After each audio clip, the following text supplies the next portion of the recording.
Okay, that's us live, everyone. Welcome back. Welcome everyone to the electronic final 2022 Plan and Budget Development meeting. Due to the COVID-19 pandemic, Regional Council is practicing physical distancing and everyone is participating electronically. I am present in Council Chamber, along with Regional Chair Redmond and Councillor Galloway. I am looking to this group on the Zoom room to get a motion to reconvene into open session, please. And so Councillor Clark and Councillor Armstrong, all of those in favor, please use your icons.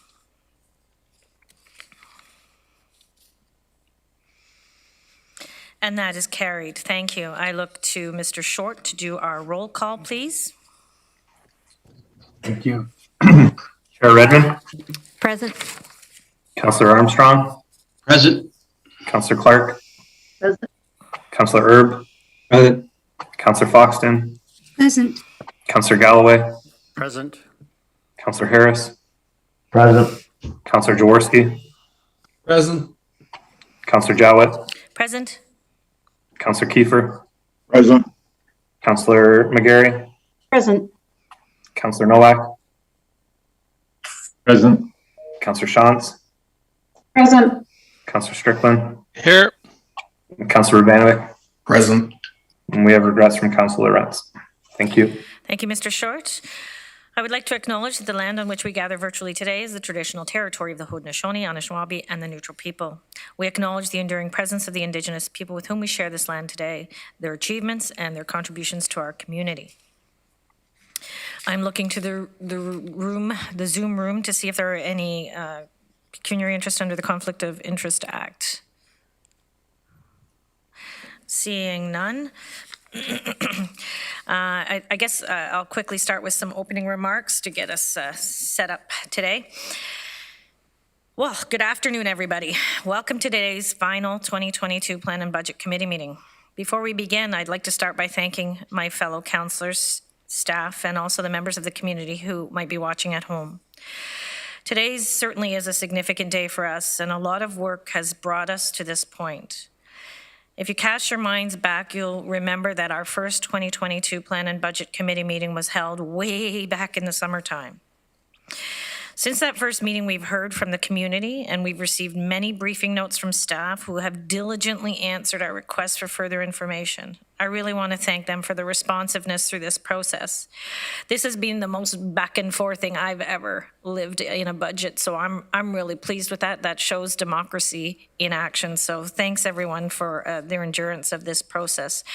All of the hard work will help us make the best decisions for our community, and it's greatly appreciated. I'm really proud of my colleagues as we're navigating some difficult times together with humility and concerns for our 630,000 residents. I'm so incredibly proud to work with all of you, and let's get started. Okay, I look to Mr. Lauckner to commence.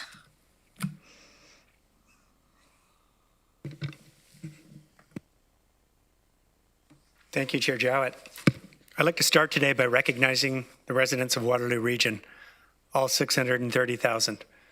They're the reason we're here today, and improving their lives and imagining a better future for all is what motivates and drives regional staff each and every day. And I know it's what guides you as councillors as we make difficult decisions to prioritize the greatest needs of the community.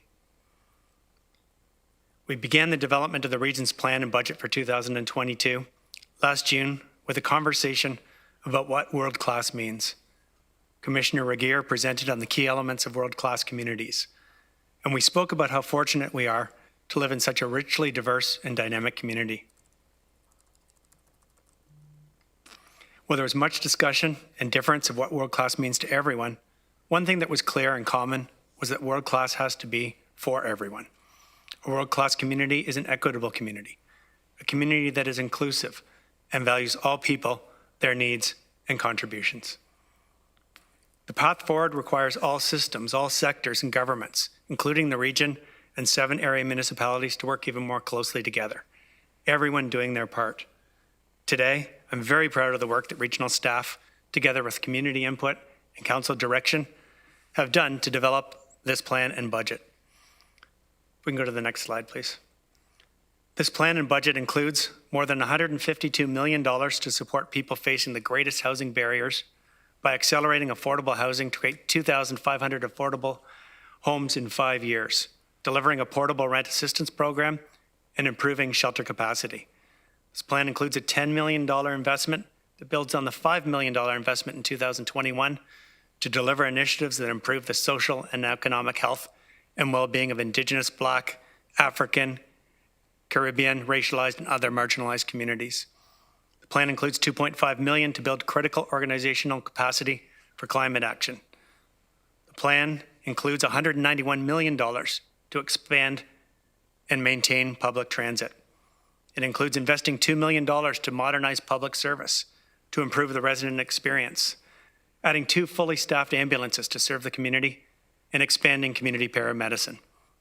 In addition, this plan includes implementing the recommendations of the Anti-Racism Advisory Working Group, including consulting with Indigenous communities on the need for a community hub and working with partners to design and launch an alternative crisis support service for mental health.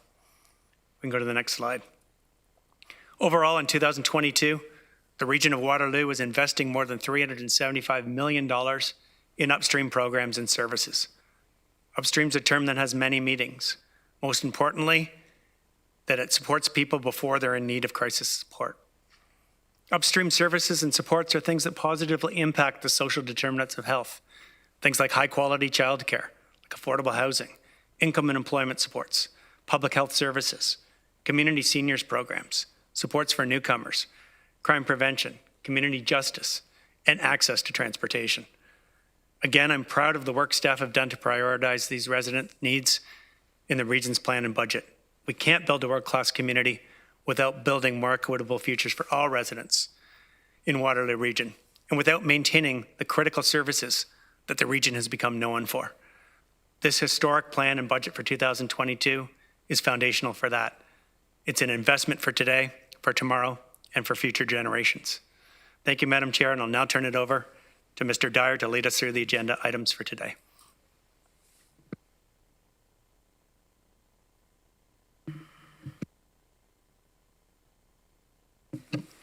Thank you, Madam Chair and Mr. Lauckner. And we'll start by just providing just a brief overview of today's order of business, and the slides that we've put together for committee today are basically just to walk us through the procedural process, for lack of a better term, that we need to follow in order to approve the budget. So at a very high level, we'll look at the library budget approval, which went to the library board last week.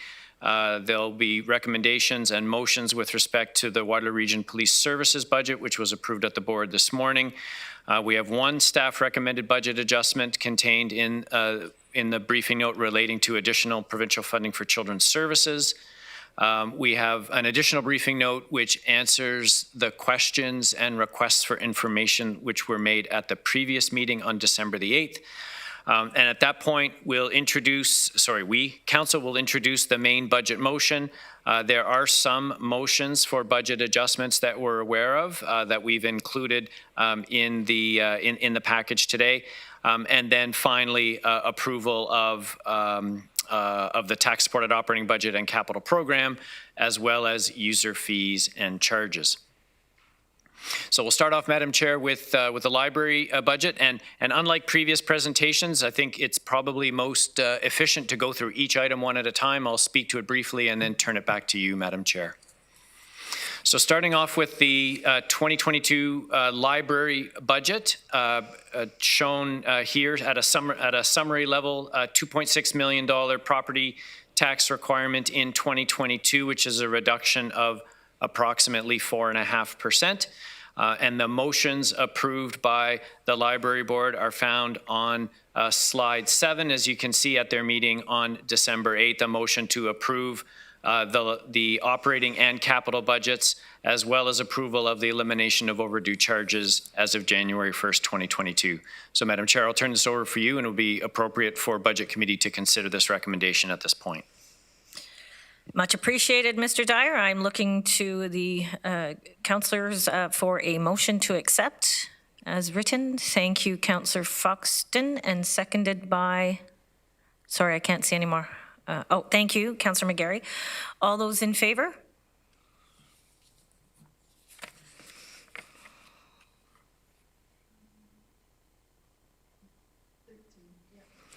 And that's carried. Much appreciated. Back to you, Mr. Dyer.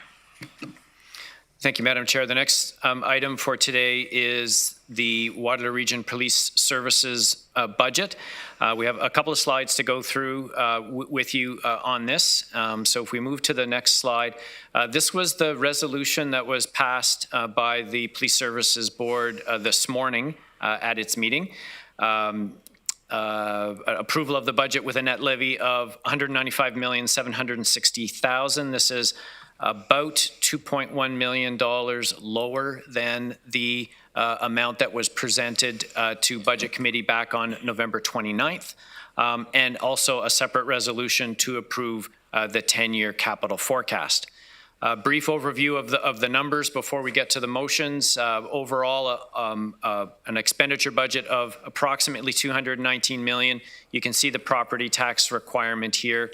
And so overall, from a tax impact perspective, an overall increase on the regional tax bill of 1.26%, about 4% just on the police portion. The capital program on the next slide, it's a $202 million 10-year capital program with funding and financing from development charges and property taxes, in some cases directly from reserves and reserve funds, and in other cases through the issuance of long-term debt. And again, this was outlined in detail in the Police Services Board report that was considered by the board this morning. If we move to the next slide. So, Madam Chair, I think at this point it's probably appropriate for me to turn it back to you. There are two motions relating to the police budget that were received. The first one from Councillor Galloway, and I'll turn it back to you at this point. Thank you. Much appreciated. Just want to acknowledge Councillor Foxton's hand, and I think that you're speaking to the main motion. Is that correct, Councillor Foxton? That's correct. So can I ask you to hold until we get through the specifics of or the semantics of the other motions? Is that? Thank you so much for your understanding. And so I look to Councillor Galloway to speak to his motion that is before us.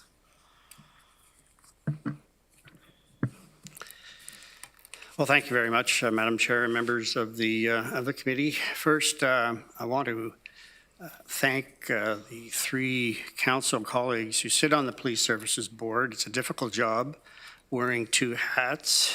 And in my time there, I know how frustrating it can be trying to advocate for police reform from the province, which with not a lot of success, and then dealing annually with always difficult budgets.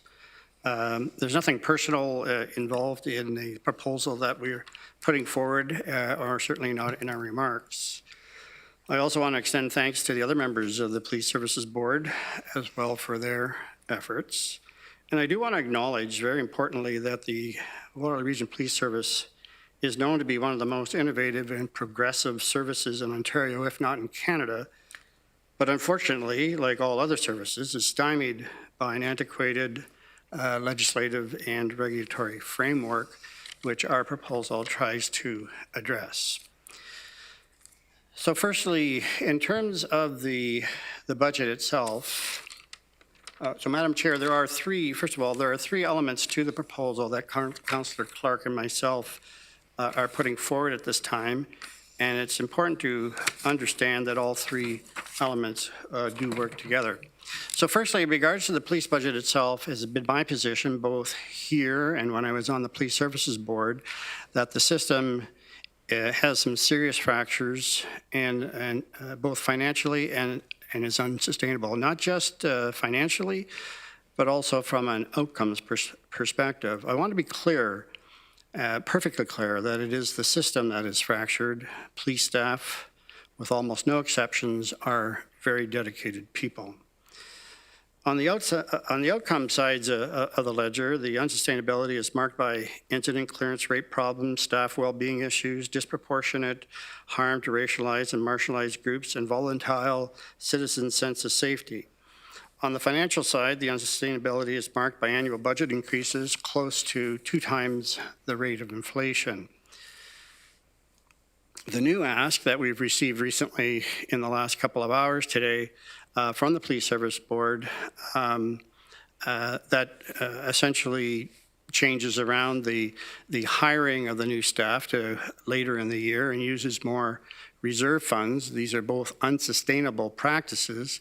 Predicts a 2023 budget increase of 8.6% and $16.8 million. This is almost 50% higher again than the original Scenario 2 2022 ask that Chief Larkin presented to this council a few weeks ago. I cannot in good conscience saddle the new council with this legacy and cannot support the request. Rather, our motion suggests the budget amount in Police Service Board Scenario A, as described in their November 17th report. It's a status quo budget that provides for the 2021 budget plus inflationary costs, necessary financial adjustments, contract obligations, and an adequate capital provision. The second element of our proposal is very important. I would hope there are very few people who would say there is no need for policing reform in the province of Ontario. We are proposing a transition fund that would help accomplish a number of goals. Firstly, a comprehensive strategy to reduce calls for service as a form of reverse engineering that is intended to build new capacity within the police service. If we can't add, or the board can't add new staffing, then we should build new capacity. So a few examples. We need to research and design alternative service delivery models for things like mental health crisis, mental health calls, and drug overdose responses that are not most appropriate for policing. We need to advocate for legislative and regulatory changes to reduce calls for things like small controlled substance incidents that are very time-consuming with very little benefit. We need to advocate for legislative and regulatory changes that provides for supports like safe supply that will reduce thousands of time-consuming minor crime calls. We need to advocate for legislative and regulatory changes that would facilitate more effective and cost-efficient use of resources, such as tiered policing, which I've been talking about for at least 2 decades. And we need to advocate and influence party platforms for the upcoming 2022 provincial election that would support policing system reform and provide for more support for upstream initiatives funded most appropriately from income, consumption, and sales taxes, none of those of which, of course, we have access to. In all these ways, Madam Chair, new capacity should be built into the system. So, Madam Chair, we are proposing a transition fund that would help to support all these activities, to research and design new delivery models, to advocate for needed legislative and regulatory changes, and to influence provincial party platforms and policy. We propose a one-time contribution of $500,000 from the Tax Stabilization Reserve Fund for that purpose. The third element, Madam Chair, is the one that I'm very passionate about, and that's the Upstream Initiatives Fund.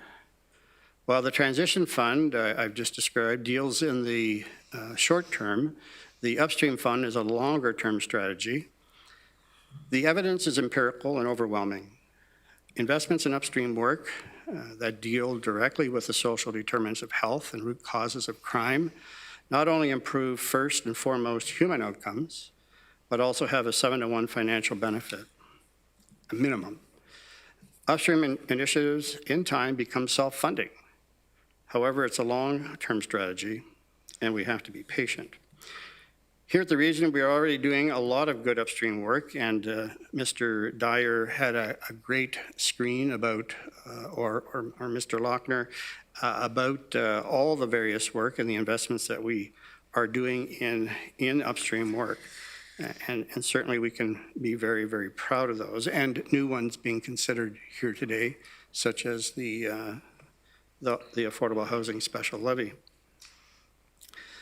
But in the past, affordable housing, well-being Waterloo Region, and the Crime Prevention Council are but a few examples of some of those kinds of initiatives.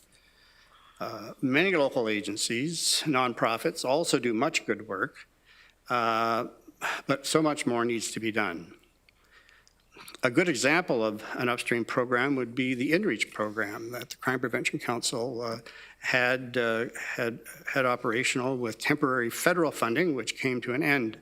But it's those kinds of programs that I can see us establishing this fund for, and having local service agencies be able to access to provide those kinds of upstream programs. So we're proposing to establish an Upstreams Initiative Fund in the amount of $1.5 million from the property tax levy, and so that would be, of course, permanent funding. Now, we're not necessarily opposed to this fund starting with a higher number, but on balance, we thought this number reduces the current overall property tax estimate by 1.1 million, and by that I mean if the police budget as proposed in this proposal was approved, it would reduce the preliminary estimates for the overall property tax levy by 2.6 million, and then 1.5 would go to this fund, and 1.1 million would return to the bottom line. And I know there are some members of council that are really concerned about the overall property budget tax levy, and this would be an opportunity to mitigate that to some extent. Madam Chair and members of the committee, Councillor Clark, and my proposal is comprehensive. It deals directly with stemming the annual increases to the police budget. It puts into place strategies to effect policing reform, builds new policing capacity, and it deals with a long-term strategy that is certain to benefit human outcomes and service effectiveness. Madam Chair and members of the committee, it is not just a vocal minority who is asking for changes to the policing system. I'm hearing from more and more friends, family members, and just plain regular folk in the community that are asking for these changes. We have a chance today to move substantially in that direction. Thank you, Madam Chair. Thank you, Councillor Galloway. So we have got lots of interest in speaking on this topic, as was quite predicted. So we'll commence those discussions now. I just want to make confirmation to Councillor Clark that yes, in fact, she is seconding this motion before we proceed. Yes, and I wonder if I could briefly speak to it. I think that would be okay, most definitely. Thank you, Chair. I do want to speak to my colleagues here, and I'm not certainly going to try to repeat everything that Councillor Galloway said so eloquently, but I do want to say why I think this is a motion that we should all support. There is something here, I think, for everyone. The motion addresses a number of community needs. We've been hearing for years in all corners of the community that police spending is increasing at a rate that's not financially or socially sustainable. It's not financially sustainable because there are limits to the amount of property taxes can expand, and municipalities are not legally allowed to run deficits. It's not socially sustainable because it's taking away from the resources we should be targeting to other services to our community. This motion puts a bit of a brake on that increased spending. And we've been hearing from many, police included, that one of the reasons police are stretched now is that they're responding to far too many calls that other social services would be better placed to respond to. This motion allows us to start the process of identifying and supporting the creation of those alternative services. And we've been hearing from many that the tax increases that are before us today are unmanageable. And this motion lowers the tax increase somewhat. And finally, we've been talking for a couple of years now about the need for police reform and about the fact that there's really very little municipalities could do to affect that reform, which is really in the hands of the province. We're heading into a provincial election in the spring, and I hope to hear this matter become an election issue locally. And this motion includes that advocacy work. Colleagues, this isn't a revolutionary motion. This is an incremental one.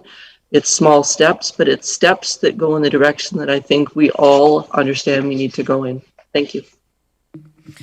Thank you, Councillor Clark. So we'll commence. Councillor Vrbanovic.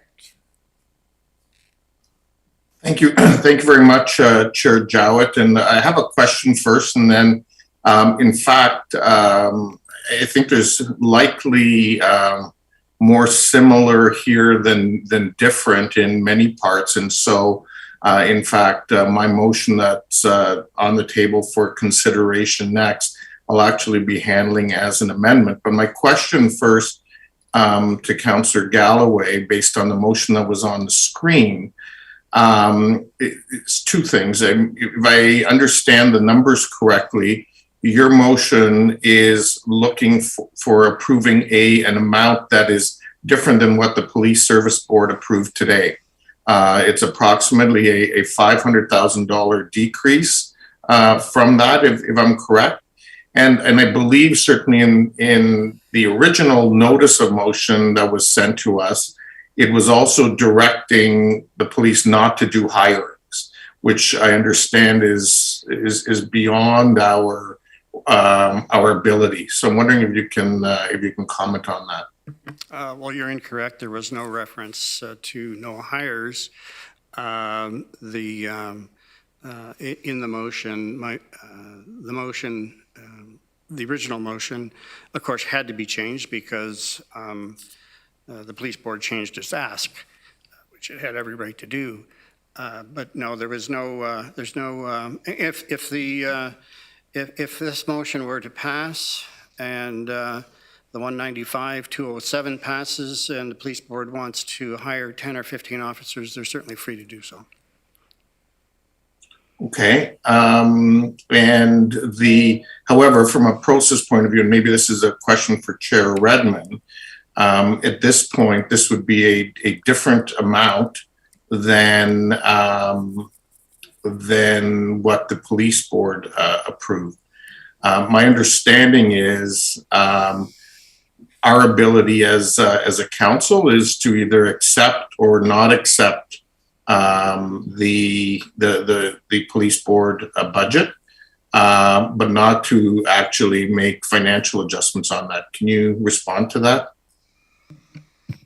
Through you, Madam Chair, Councillor Vrbanovic, if a different amount was going back to Waterloo Regional Police Services, they would have the option either to negotiate or to refer it to a citizen oversight committee where there would be a decision made. So I would tell you that this would trigger the same process as if it was rejected. So it's a different amount, it's a lower amount, and it would go back to the police board for their consideration. And if they weren't willing to negotiate, and there are other examples where Ottawa, Guelph, and London were in this position, two of them settled, and one of them were directed by the Citizen Oversight Committee to pay the budget that the police service asked for. So it would then be in the hands of the police board to decide the outcome. Madam Chair, you might want to get Mr. Schelling involved in this discussion. Would that be appropriate at this time? Hello, Mr. Schelling. I'm glad you're on standby. Please respond. I'm happy to check out the relevant section of the Police Services Act, and I have in front of me is section 39. And if I can briefly kind of read it, I think it's instructive, and I think it supports the interpretation that you just put forward. So the section says, on reviewing the estimates, council shall establish an overall budget for the board. In doing so, the council is not bound to the estimates submitted by the board. In establishing an overall budget for the board, council does not have authority to approve specific items in the estimates. So my understanding of the motion is not intending to do that, but to address an overall budget. And as Chair Redmond alluded to, if the amount goes back to the board, it has a decision to make. If it's not satisfied that the budget is sufficient to provide the necessary policing services, it can refer the matter to the Ontario Civilian Police Commission for determination. Thank you, Mr. Schelling. I can see there's still a lot of... I'm not done yet, Madam Chair. Okay. Sorry. I apologize. So in light of those responses then, Madam Chair, I would ask two things. Number one, that we deal with the first part of the motion, or clause 1, separately when the time comes to vote. Secondly, I would ask that sections 2 and 3, the 500,000 in one-time funding and the 1.5 million in annual funding be replaced with the with 2.1 million as an amendment, with $2.1 million in annual funding coming from the tax levy. And so in principle, what that's doing is taking the space that's been created by the reduction that has come back to us from the police board and simply, moving it as part of the regional tax levy for upstream investments. And that has been, Councillor Harris has agreed to second that amendment. If you want to confirm that, and then if I can speak to it, please. Most definitely. So Councillor Harris, looking to you for a second here. Thank you, sir. Please proceed, Councillor Vrbanovic. Thanks, Madam Chair, and I prepared some remarks, and I ask your and Council's indulgence as I read them. Thank you very much, Madam Chair, and thank you to Chair Redmond and my council colleagues who have been meaningfully engaged in the important dialogue going on in our community for many months now about both the role of upstream investments in crime prevention and society building initiatives, as well as the role of policing, both of which are an important part of building a safe and inclusive community where everyone has the opportunity to maximize their potential and where we ensure that nobody is left behind. I also want to thank the many residents from throughout our community who have engaged with us over the past many months about these issues. Thank you in particular to those who shared powerful lived experiences with us, whether positive or negative. We have heard from people at council meetings, through correspondence, in emails, on social media, at events, being stopped at the grocery store, and at places in between. Especially, thank you to those who chose to share shared living experiences. I know sharing them can at times be painful, yet they're very powerful in building understanding of where improvements can be made. This engagement has demonstrated for me yet again that there are a range of viewpoints on these issues, differing viewpoints in some aspects and similar viewpoints in others. I've heard compelling shared experiences from individuals where our systems, whether health, mental health, policing, social services, or others, have failed them, and in some instances caused more harm than they helped them at a critical point in their lives. I've also heard compelling shared experiences from others where they feel those same systems either helped them towards a positive outcome or weren't able to help them as the services they turned to for help were under-resourced. What has become clear to me through this input and the extensive dialogue that has occurred is that there's not one single viewpoint on these issues, but rather a continuum of viewpoints, all of which regional council must consider and ultimately factor in their decision-making processes about how to best move forward in building the same world-class community we are all striving to build for our residents. In saying this, I just need to remind all of us, while our viewpoints may be different, I fundamentally believe that the input of everyone is striving towards a common goal to build a healthy and vibrant community. And so as our discussions continue about the path there, let's always remind ourselves to be kind, to be respectful, and to always look for the pathways that bring us closer together as people, as opposed to the ones that drive us further apart. These are challenging times, especially the last 21 months, and our world needs a little more kindness and respect for each other and for the differences we share. Colleagues, I want to thank Chief Larkin, his deputies, and the police board for bringing forward the budget they have today with a significantly reduced ask. This was a further continued effort on their part to balance the increased pressures of building a safe community while also responding to community calls for budget adjustments.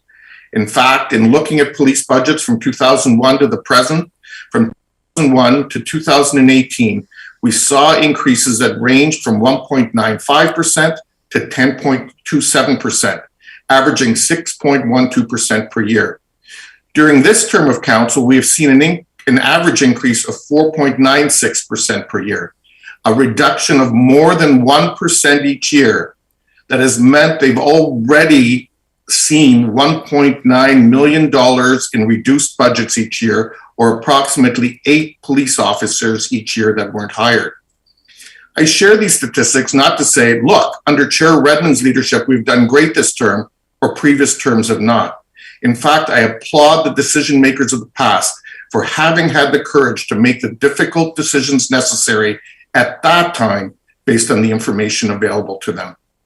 But colleagues, while many of us are strong supporters of service reform and of upstream investments to positively impact outcomes, we cannot think that a growing community of 630,000 people can continue to build a safe community with proportionally decreased police resources. Yes, we need to rethink the way we do things, but whether it's fighting speeding in one of our rural communities, unwanted persons in downtown Galt, car surfing and thefts in Kitchener neighborhoods, fatal vehicle accidents in Waterloo, or more significant crime throughout Waterloo region, we need to have the resources necessary to deal with those issues.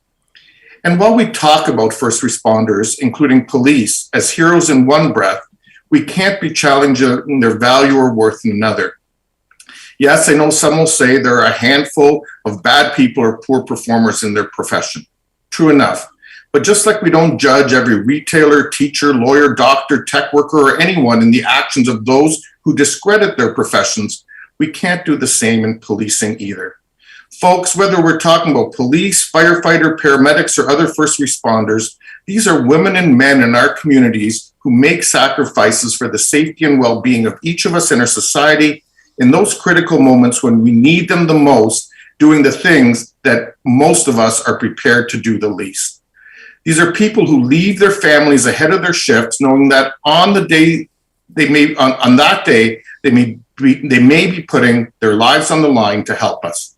Fortunately, in our community, they usually come home safely, and may that always be the case. But as an example, that didn't happen for someone like Constable Dave Nicholson.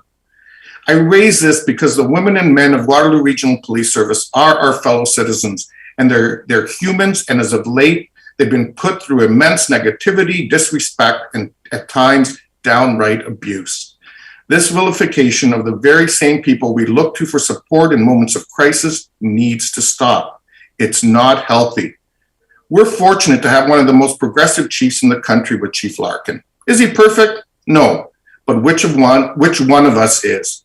But there is a reason our leaders from here are often called on for leadership roles in the OACP or the CACP more than those from other communities.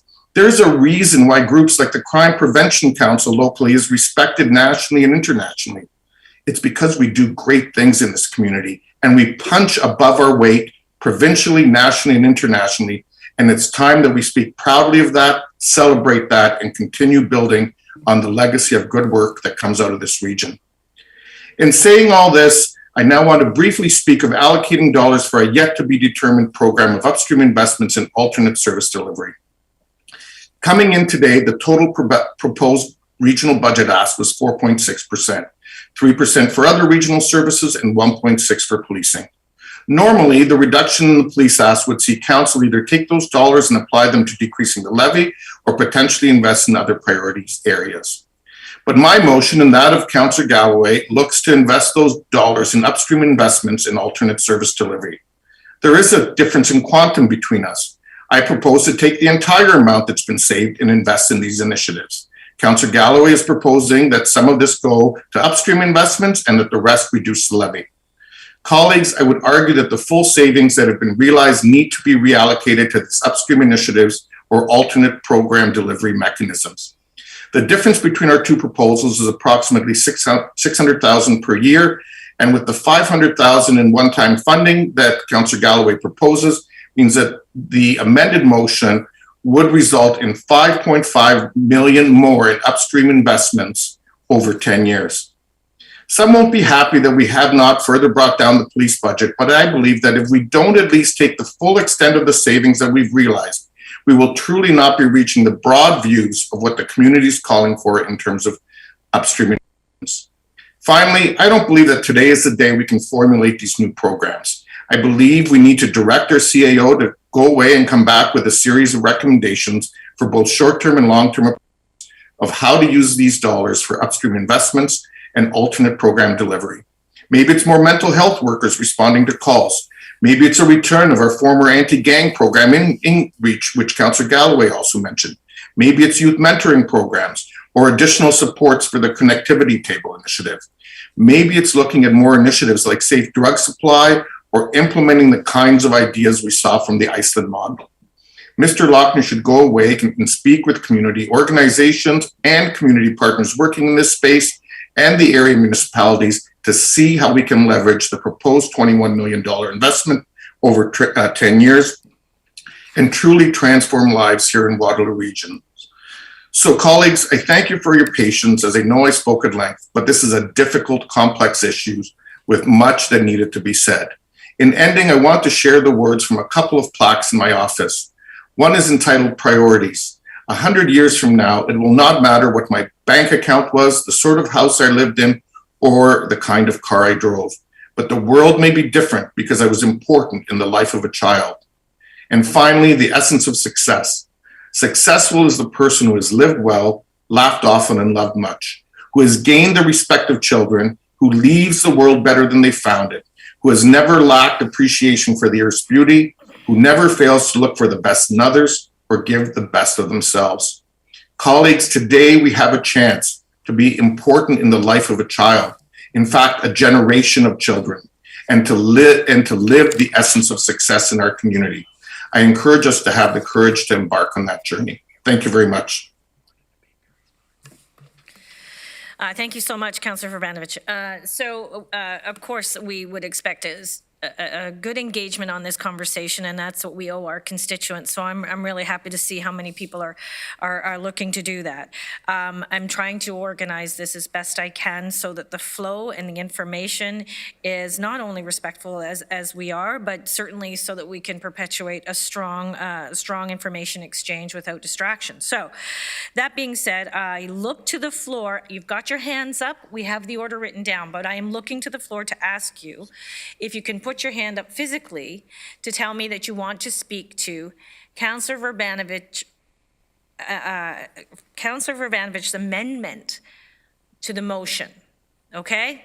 So I think that was Councillor Redmond, then Councillor Strickland, then Councillor Shawns, then Councillor Kiefer, and then Councillor McGarry. So did anybody get that for me? Okay. Oh, and then Councillor Erb is added to that. Sorry about that, sir. Madam Chair, would you like to begin? Thank you very much. Colleagues, this is a very important issue, and I have to tell you that I think there's a great deal of consensus. And I think we all want to talk about investing in the community. I really support Councillor Vrbanovic's separation of the original motion from Part A away from B, C, and D, and I understand that there are different quantums and different sources for the funding between Councillor Galloway's motion and Councillor Vrbanovic's. The Part A I cannot support, and I would tell you, colleagues, that this budget has been worked on long and hard by the leadership of Waterloo Regional Police, and it has been under the direction of the Waterloo Regional Police Board. And we have asked the chief and his leadership team to take a longitudinal view of this. And one of the things that we're looking at is the fact that we want a 3-year or 4-year projection on how we close the staffing gap from comparator police services. I absolutely support lobbying other levels of government for change in legislation. As a matter of fact, I chair a task force through AMO on policing.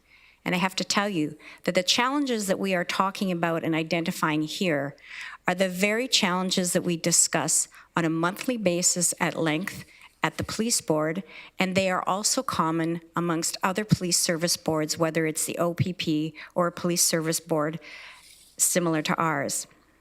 The reduction of $500,000, I would tell you, is imprudent at this point in time because the chief went back and they have looked at ways to mitigate the costs. And this budget is a point in time. And Mark Eagers, who is head of the Police Association, came to our board meeting to speak in favor of it. One of the costs that's within the police budget is just about $6 million, I think it's $5.8 million that the Waterloo Regional Police Service provide both to the region and to area municipalities and to other emergency services. At the end of the day, there is one taxpayer. Now, we could look at charging back, or we could continue to recognize that part of that police budget goes to the benefit of the greater community.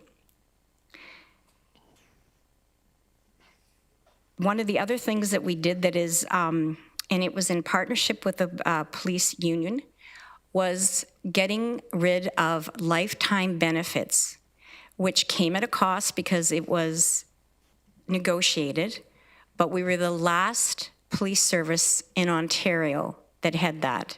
That came at a cost, but what it will do is serve to bring down the costs in the future, and I wrote it down. I think the impact is estimated at,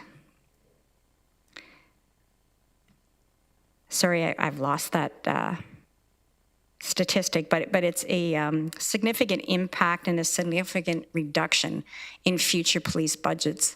So our police service is innovative. They have done a really good job, in my view, of looking at the context currently and how we compare to other police services. And because of those reasons and the fact that they are investing as a service in wellness for their police officers, both uniform and civilian, that I will not support a reduction of this nature. I do support investment in other services, and I think there is wide consensus for that, but I will not be supporting point A.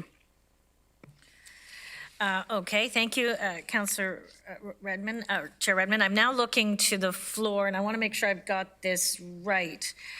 I also want to apologize if you're feeling overlooked. I'm trying to, again, keep the flow of this debate going so that it's done appropriately. So that being said, Councillor Shantz, you're next up. Okay, thank you.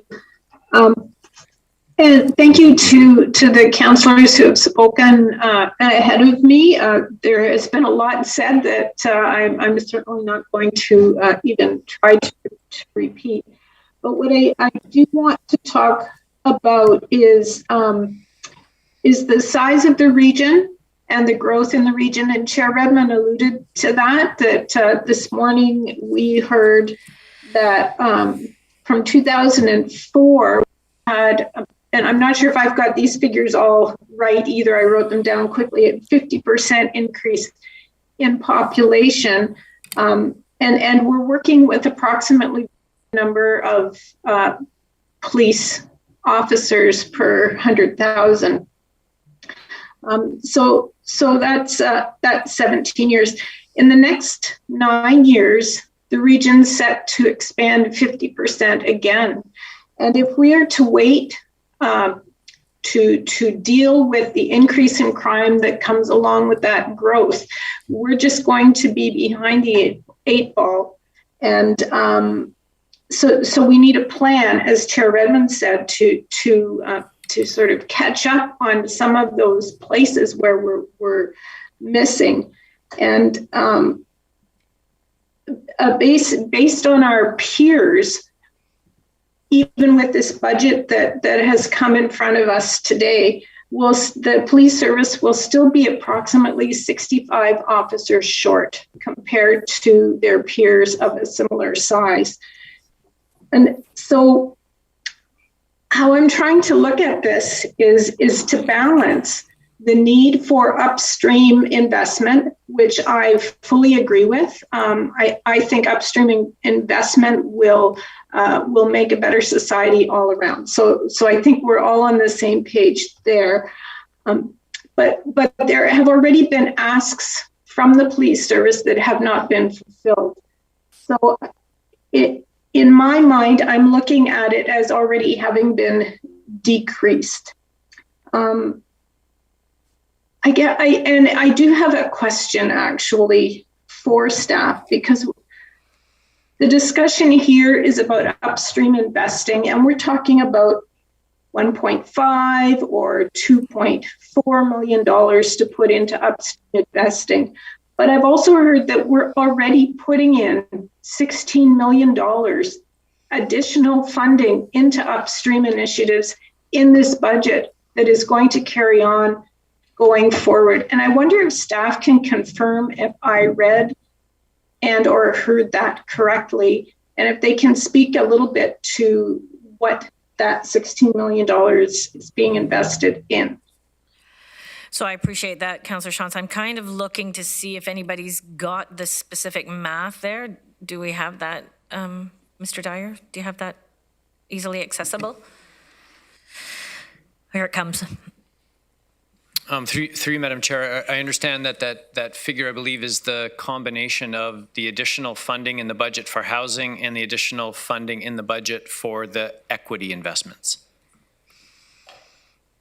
Okay, thank you. So those are upstream investments, and I'm not sure what exactly the other 1.4 or 2.5, whatever we decide to name it, would go towards. But you know, our main control is over housing. We don't have a lot of control over healthcare. That comes from upper levels of government. So I guess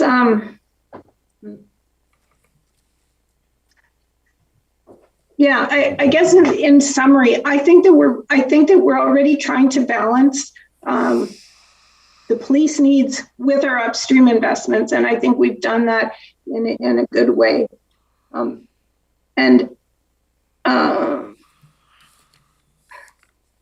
Yeah. I'm sorry. I should have written this all out like everybody else did. The other one point I wanted to make was, as we transition to more upstream initiatives, which presumably will reduce our need for policing, we've got overlapping initiatives. And so I want to reiterate that that's an expensive place to be in, and a difficult place to be in. And so I just wanted to acknowledge that as well.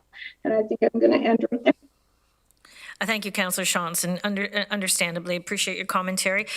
So we are at a place now where I have Councillor Strickland.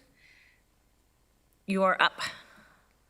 Great. Thank you very much, Madam Chair. And I just want to, say that I really appreciate the work that Chief Larkin and Police Services has done in terms of bringing back this latest version of the budget. And when the chief made his presentation last time, I specifically requested and was supported by others to go back and see if they could, back end some of those hiring and defer some of those hiring and stretch them out over a number of years, which we have typically done at the region of Waterloo. I remember years ago we hired 100 officers, and we spread it out with Chief Gravel over a number of years. So this is something that's not unusual for police services to do, and appreciate the work the chief and the board has done to bring back a budget reflecting that, and at $2 million less. I also appreciate the work that Councillor Galloway and Councillor Vrbanovic and Clark and Harris have done in terms of bringing forward these motions. And it is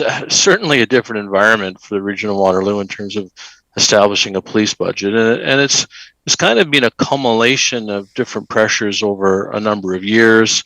And then more recently with the Reallocate initiative, which has made some really good sense and has made some really good presentations to help me personally, rethink some aspects of policing and how we deliver that service. But when I look at both Councillor Galloway's and Councillor Vrbanovic's motions, while there are some similarities, there are also some differences. So for example, Councillor Galloway's motion doesn't call for more officers. It's status quo, no more new hires. And I publicly stated at the last meeting, and I maintain that I think the police do need more officers. So I can't support that aspect of Councillor Galloway's motion. I think we need to have more officers. I think there's commonality. I think it's pretty easy for us to agree to as a council on a $500,000 transition fund with one-time spending from the tax rate stabilization. I think we could all agree on that. And the upstream funding initiative now with Councillor Vrbanovic's motion and Councillor Galloway's, that's in there both. So, there's common elements between the two. But the one element that's not in both of them, which is in Councillor Galloway's, not in Councillor Vrbanovic's, is about the lessen the tax impact on the ratepayer. So, when I look at and I hear from people in the community, I hear, we need more officers, we need to reallocate funding, and we also, some are more stronger in terms of hiring more officers. But I think generally, we need more officers, we need to invest more in upstream funding, and we need to decrease spending.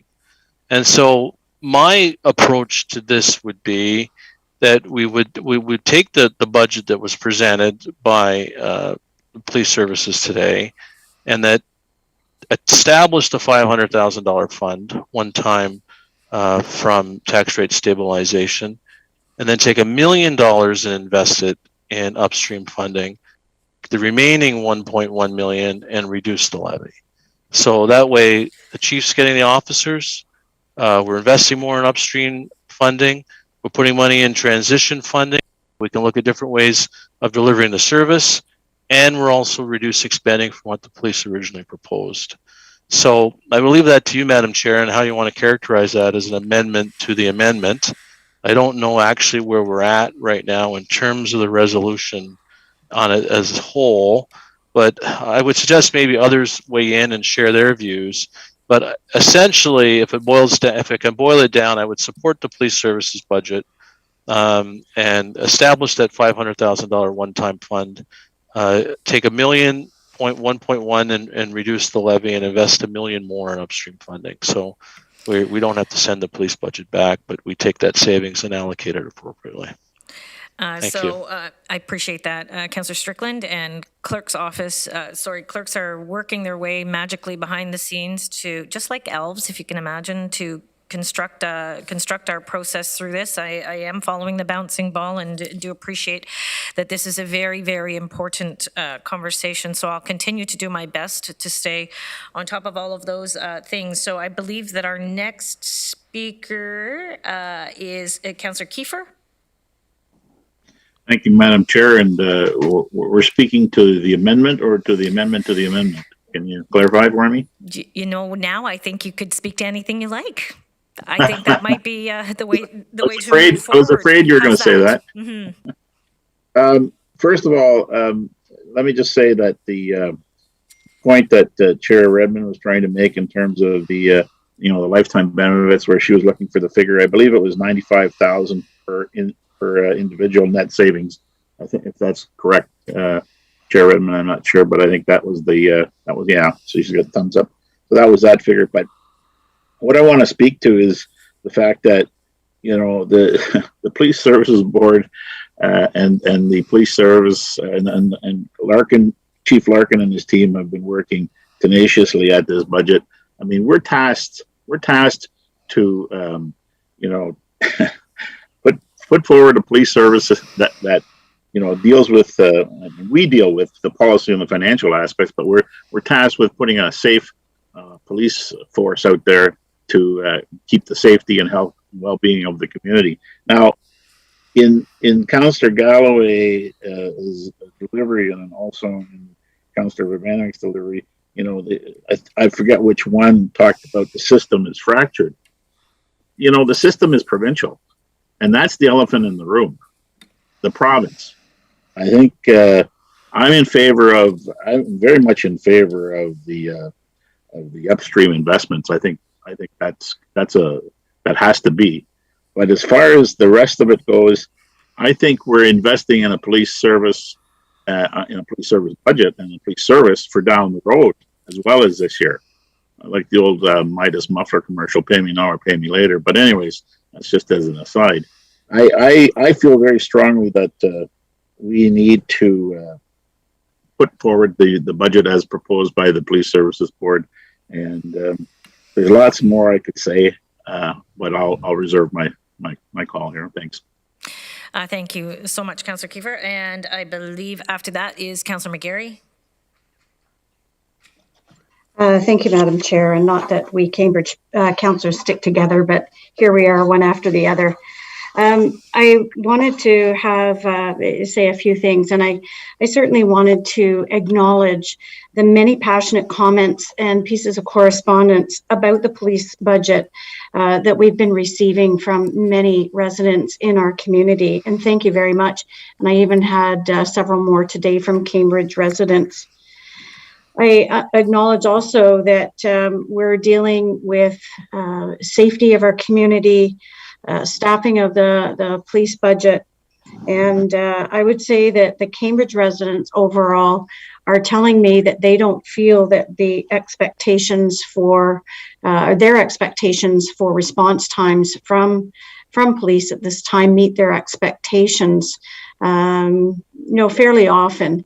And so that they're concerned about some of the calls for reallocating funds where more police officers aren't there to help to respond to them. So I just wanted to acknowledge that although we're hearing fairly generally from Waterloo Region residents, I would tell you as Mayor of Cambridge that most of the correspondence I receive from Cambridge-based residents are that they really want to ensure that we allocate enough police resources and officers to meet their expectations. In saying all that too, I did want to acknowledge too that we have done a lot of research as regional council. I certainly listened to my colleagues that are on the Police Services Board, and I really looked to some of the comparisons of police staffing across like-sized cities, and in particular cities that are along the 401, which is a known corridor for increasing crime, including human and drug trafficking, a lot of movements of goods and services along there that are the proceeds of crime, and an increase in organized crime in our communities. And we see that the statistics show that along the 401 corridor, it has increased. So I am noting that comparatively, Waterloo Region's police staffing is lower than some of our counterparts. And as I said, we're experiencing a tremendous amount of growth right now and an increase in serious crimes. And even though Waterloo Region has been a pretty safe community comparatively across the country for the size of us, we also note some disturbing trends in some of the statistics around more serious crimes that are increasing. And as I said, Cambridge residents feel that their expectations aren't always met in a timely way. And so they do support the increase in officers during, under discussion in this police budget. And I also think that while we've been dealing with some of these crimes on the frontline officers, that I really support an increase in the investigations branch, which likely needs more support today to do the increasingly complex work that is brought about by the complexity in which we live. Again, more human and drug trafficking. Everything's online and it takes increased resources to try and monitor how these crimes are being committed and talked about online. There's an increase in cybersecurity. We know as municipalities, we're under constant threat right now of cyber attacks in our municipalities. And it's the police that we look to try and do this investigation work.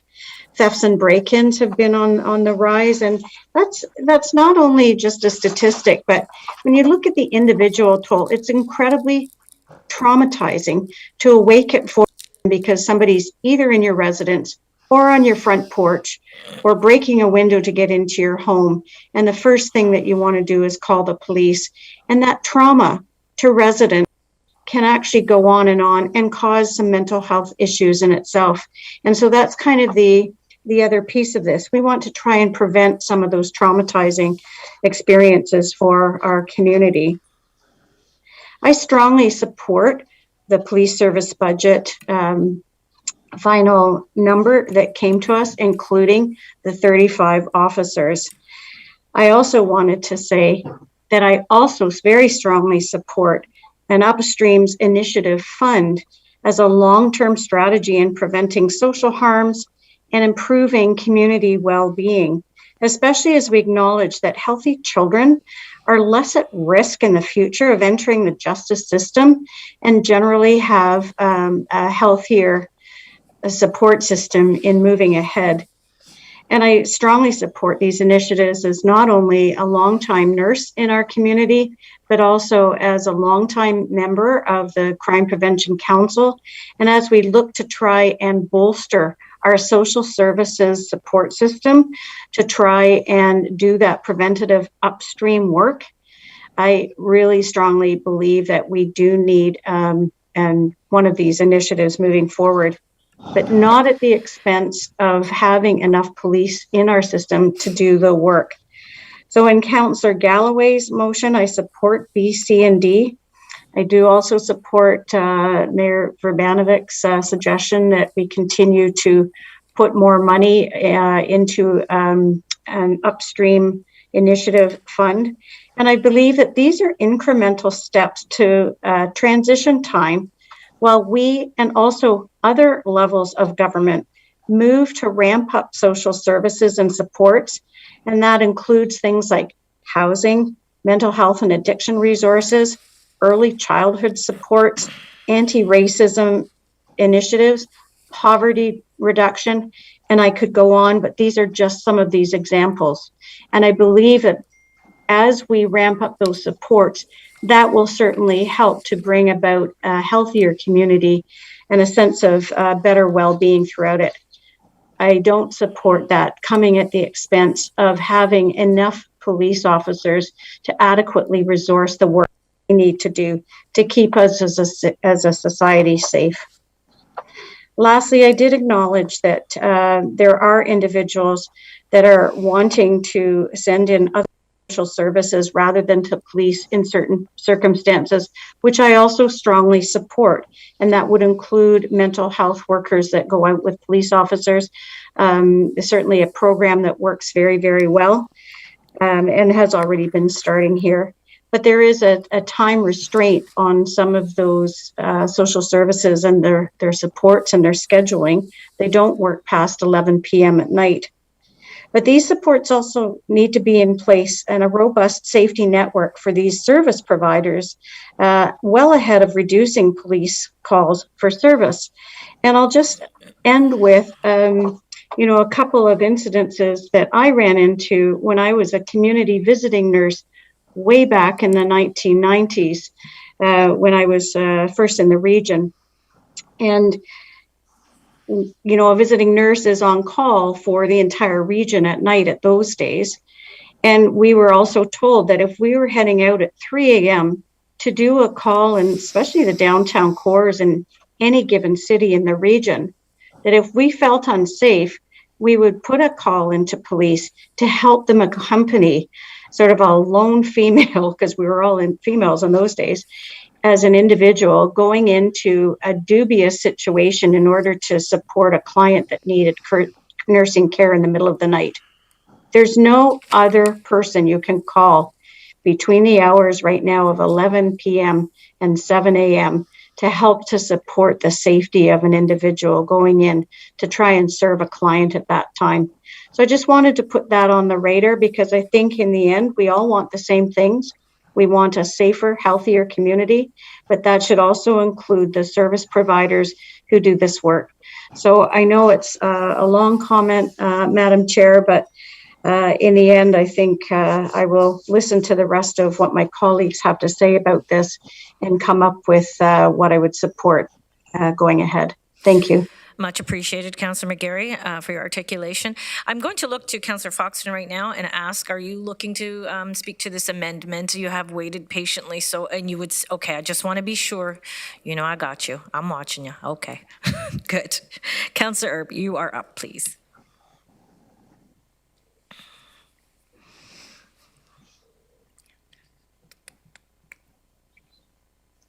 Sorry, I was trying to unmute. Well, so I'm not quite clear where we are. I was intending on speaking to Councillor Galloway's notice of motion. So we're not there yet. So we're coming. Right now, our clerk is working on presenting this sort of as it has been slightly a moving target. So there's a kind of an amendment and then another sort of sub-amendment, and I'm sure we're going to have to put it in writing for us all to keep following it. So is there something specific you want to speak to? What maybe you see as similar between the two motions, dissimilar, or something of extreme that you'd like to comment on, Councillor? Well, I was going to speak in favor of supporting the notice of motion of Councillor Galloway. And so I want to make sure I'm not out of order. You are not out of order. So if you want to continue to speak to it, I think, or should we? Let me see if Will's if Clerk's got this sorted. What are you thinking then, Mr. Short? Can we put something up on the screen? Yeah, so my understanding is Craig has a chart that he can share right now with the competing motions, or the main motion and the two amendments, however you want to refer to it. On a technicality right now, Councillor Vrbanovic's motion to amend Councillor Galloway's motion is on the floor. So any remarks should be technically directed towards Councillor Vrbanovic's amendment to Councillor Galloway's main motion. If there are no more comments on that, we could put that chart up so that everyone could take a look at it to see where we're at right now. But it is, there is a bit of confusion. So if there's a little bit more debate, that gives us a little bit more time to get the right motions up in writing on the screen for everyone to take a look at. Okay, much appreciated. I see a couple of, sorry? Point of order, Madam Chair. I'm just trying to help you out because it's complex, but they're all kind of linked, as you pointed out, together. And maybe I might suggest to you, I know from similar circumstances, sometimes we've allowed people to speak to the issue broadly, and then deal with the amendments at the end. That might be helpful for everyone's sake. So I just suggest that for your consideration. Well, I do appreciate that. Is the latitude I took. Actually, Councillor Vrbanovic, I felt like, well, you know what? This is complex. Everyone's got thoughts on it. So we're going to put our comments out there. And thankfully, clerks are astute enough to be able to keep us on track. There's a couple of other things going on here. I know everyone wants to vet in, and some have, and some are still waiting. I do see an opportunity. Councillor Galloway's had his hand up. Do you want to speak any further, Councillor Galloway? It might form some clarity somewhere along the line here. Well, are you going to recognize me then after Councillor Galloway? Most definitely. Councillor, put your hand back on again. I can honestly tell you that Councillor Foxton has been waiting very patiently in the queue. So I don't want to leave any of our colleagues out here. So, okay, Councillor Galloway, if you want to speak to. Yeah, thank you, Madam Chair. I will speak to the amendment only, although I've got lots of other things to say. We'll wait till maybe a more appropriate time. Certainly, as I understand the amendment to my motion, it essentially guts the transition fund.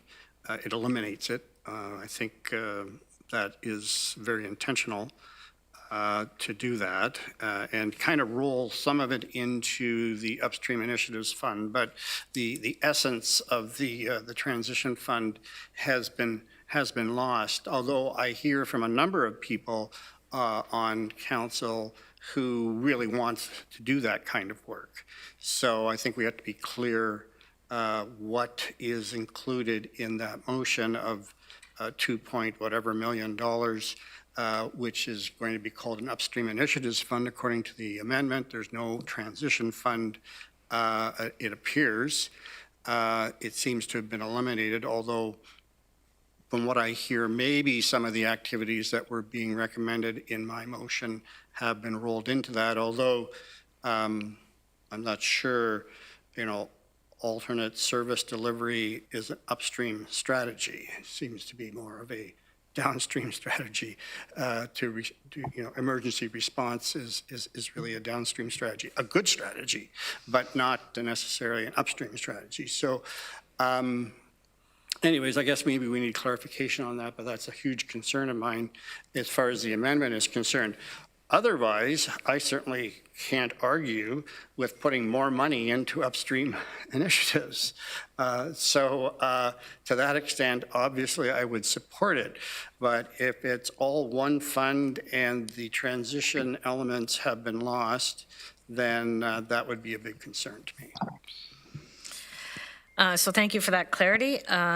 So I'm looking to, Councillor Foxton, do you want to vet in now or? Yeah? I think I will, please. Okay. First thing, Councillor Galloway, you have to approve the amendment. So if you don't approve amendment and it doesn't get changed, you have to agree to it. I mean, not approve it, but agree to it, I believe. What I wanted to talk about is I'm not in favor of funding the police budget. I know it makes me very unpopular, but I have a long history of every year, and I'm going back to the 1990s when we had practically no policing. Although we paid into it, we had no policing. So break-ins in North Dumfries were happening on a daily basis, multiple times in broad daylight, because policing weren't here and they weren't coming here. So I came to council and asked North Dumfries if they would consider hiring their own policing. And at that time, Chief Gravel came in and said he promised me policing. Every year, they have come and said, we need more officers. Every year, councils have approved more officers. Every year, policing is almost non-existent in North Dumfries. And every year, we have the same problem.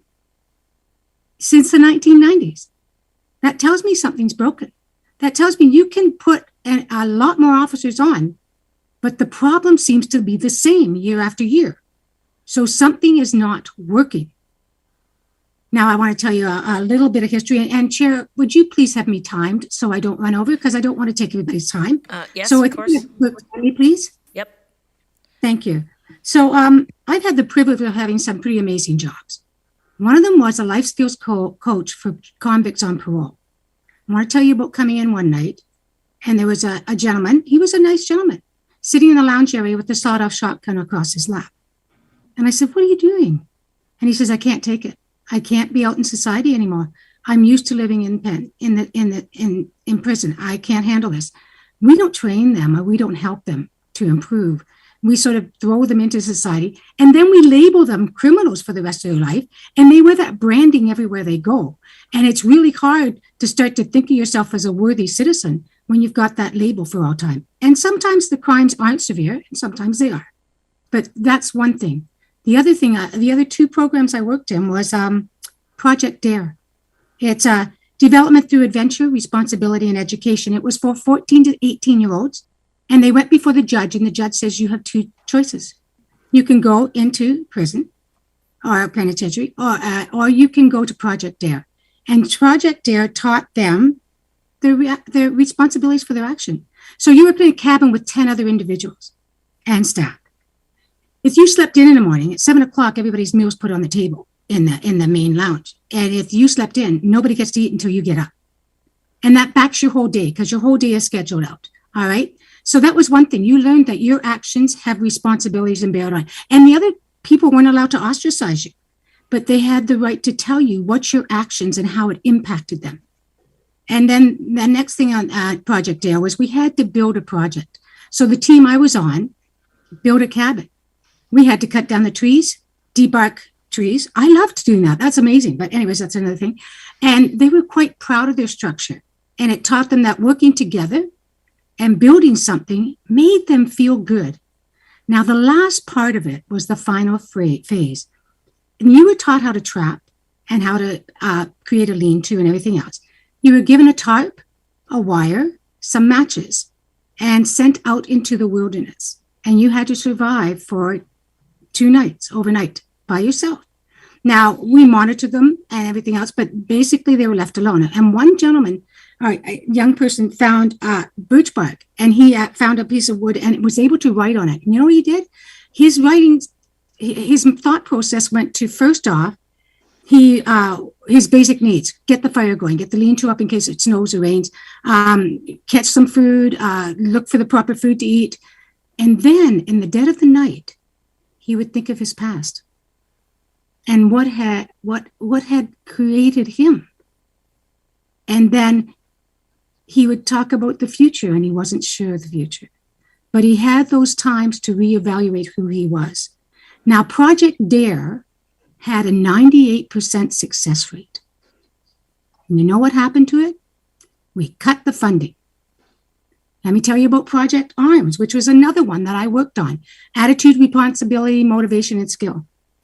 And in that, it was, again, youth that would be kicked out of school. Now, some of them carried guns to school, and some of them were violent, aggressive, and some of them were just problems. And I always told them the system won when they left the school and came to our program, because you were a headache the teacher didn't want to deal with. But in that, we allowed them to talk, to evaluate. We job skills. We did a lot of job skills. We got them part-time jobs. Again, a 98% success rate.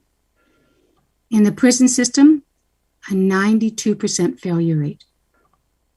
Will throwing more officers solve the problem? If that was true, I would agree with it. I haven't seen it in over, almost 30 years. I have not seen it once. Right now, we're having a huge problem with getting policing out in the township. There's just not enough officers. A lot of officers on leave. A lot of excuses, but policing does not exist in the way we want it. We need these upstream programs, and we need them guaranteed. We need them not to be taken away. We need to look at the Indigenous programs because they have some amazing programs, those healing lodges and stuff. We need to look at doing things like that, and we need to be better, but we need to guarantee them and make sure they stay forever, because that's the only way we're going to make a difference, and that's the only way it will take less officers, because we've dealt with the problem where it started. Thank you. Oh, I did pretty good. Thank you, Councillor Foxton. And so now I think in order to provide clarity, I know there's still some hands up. I promise we're going to get to them. Do you want to put that chart up, Mr. Dyer? And that might give us some clarity.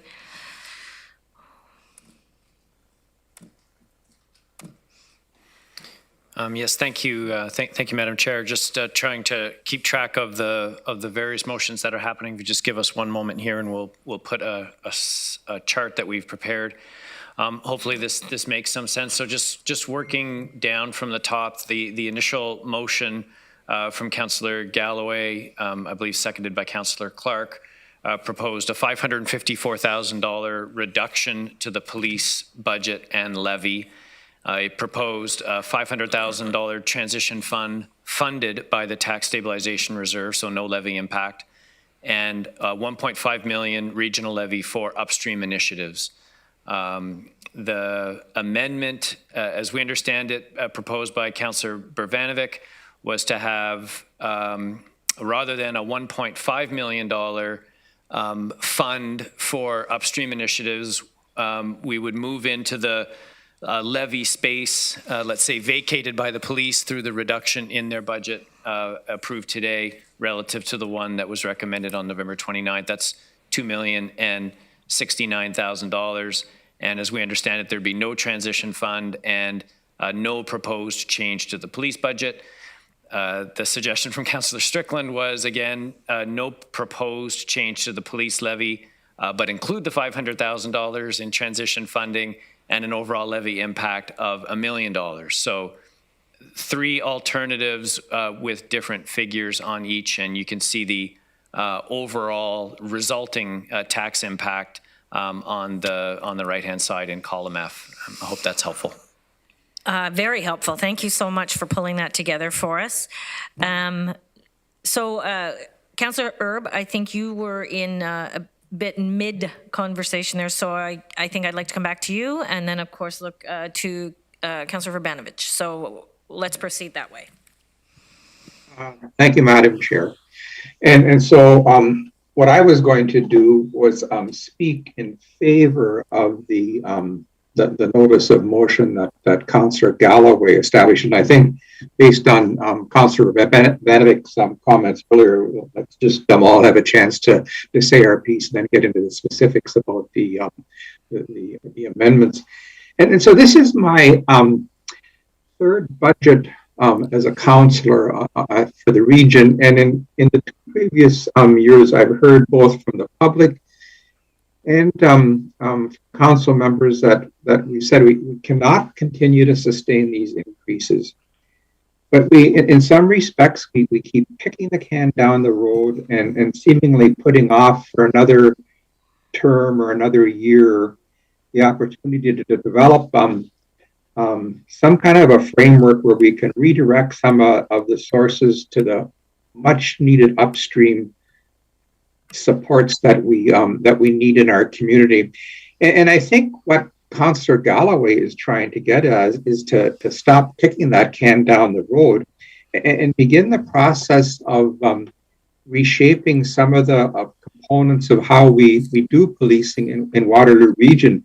And this reshaping for me has nothing to do with the caliber of policing we benefit from in Waterloo region. We've been well served by our police services. However, year after year, as the needs of the community have changed and exploded in some areas that we've never imagined, we've expected too much from them. And the changing in the community and the expectation for what police do or should not do, I just don't think is no longer compatible. And we keep saying these increases are not sustainable going forward, and I agree. But what also is unsustainable, I think, is the expectations we have on the police services to respond to the many crises in the community that they weren't trained to do. And it takes a toll on their ability to deal with what policing was intended to do. And it takes a toll on their ability to their own well-being. And most importantly, I think, they're asked to respond to circumstances in the community where there are no other option, and it creates tensions between the police and members of the community. And so I think the ideas of the transition and the upstream funds are a step in the right direction. It helps us chart a new direction in delivering services that involves policing. Because for too long, by default, we have just assumed the police could be the caretakers of many of the challenges in our community. And we're learning that it's not possible. And so I'm hopeful that this might want to take this initiative and see a very significant shift in how we reshape policing and intentionally address some of the other needs in our community that are part of creating sound social determinants of good health. And I know it's a big ship to turn around and it's going to take a long time, but I think we need to start at some point. And to me, it feels like this is a good place to start. Thank you. Thank you so much, Councillor Erb. Councillor Vrbanovic.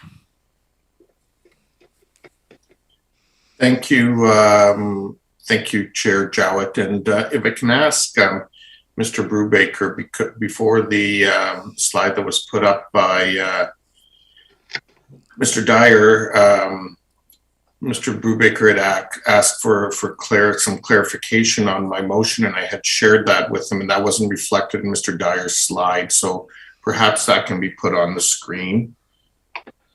They're working on that right now, Councillor Vrbanovic. Okay. Thank you.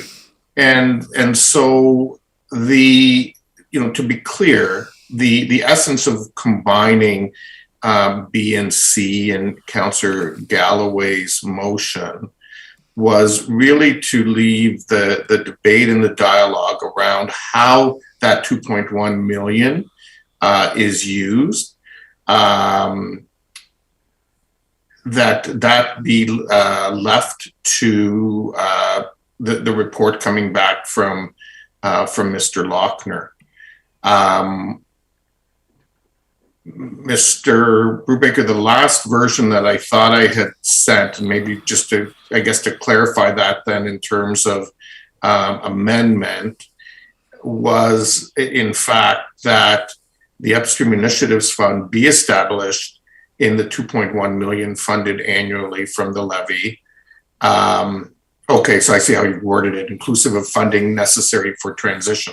So my point being that in year one, in fact, the 500K that Councillor Galloway is talking about wouldn't come out of the reserve fund, but would come out of the 2.1 million.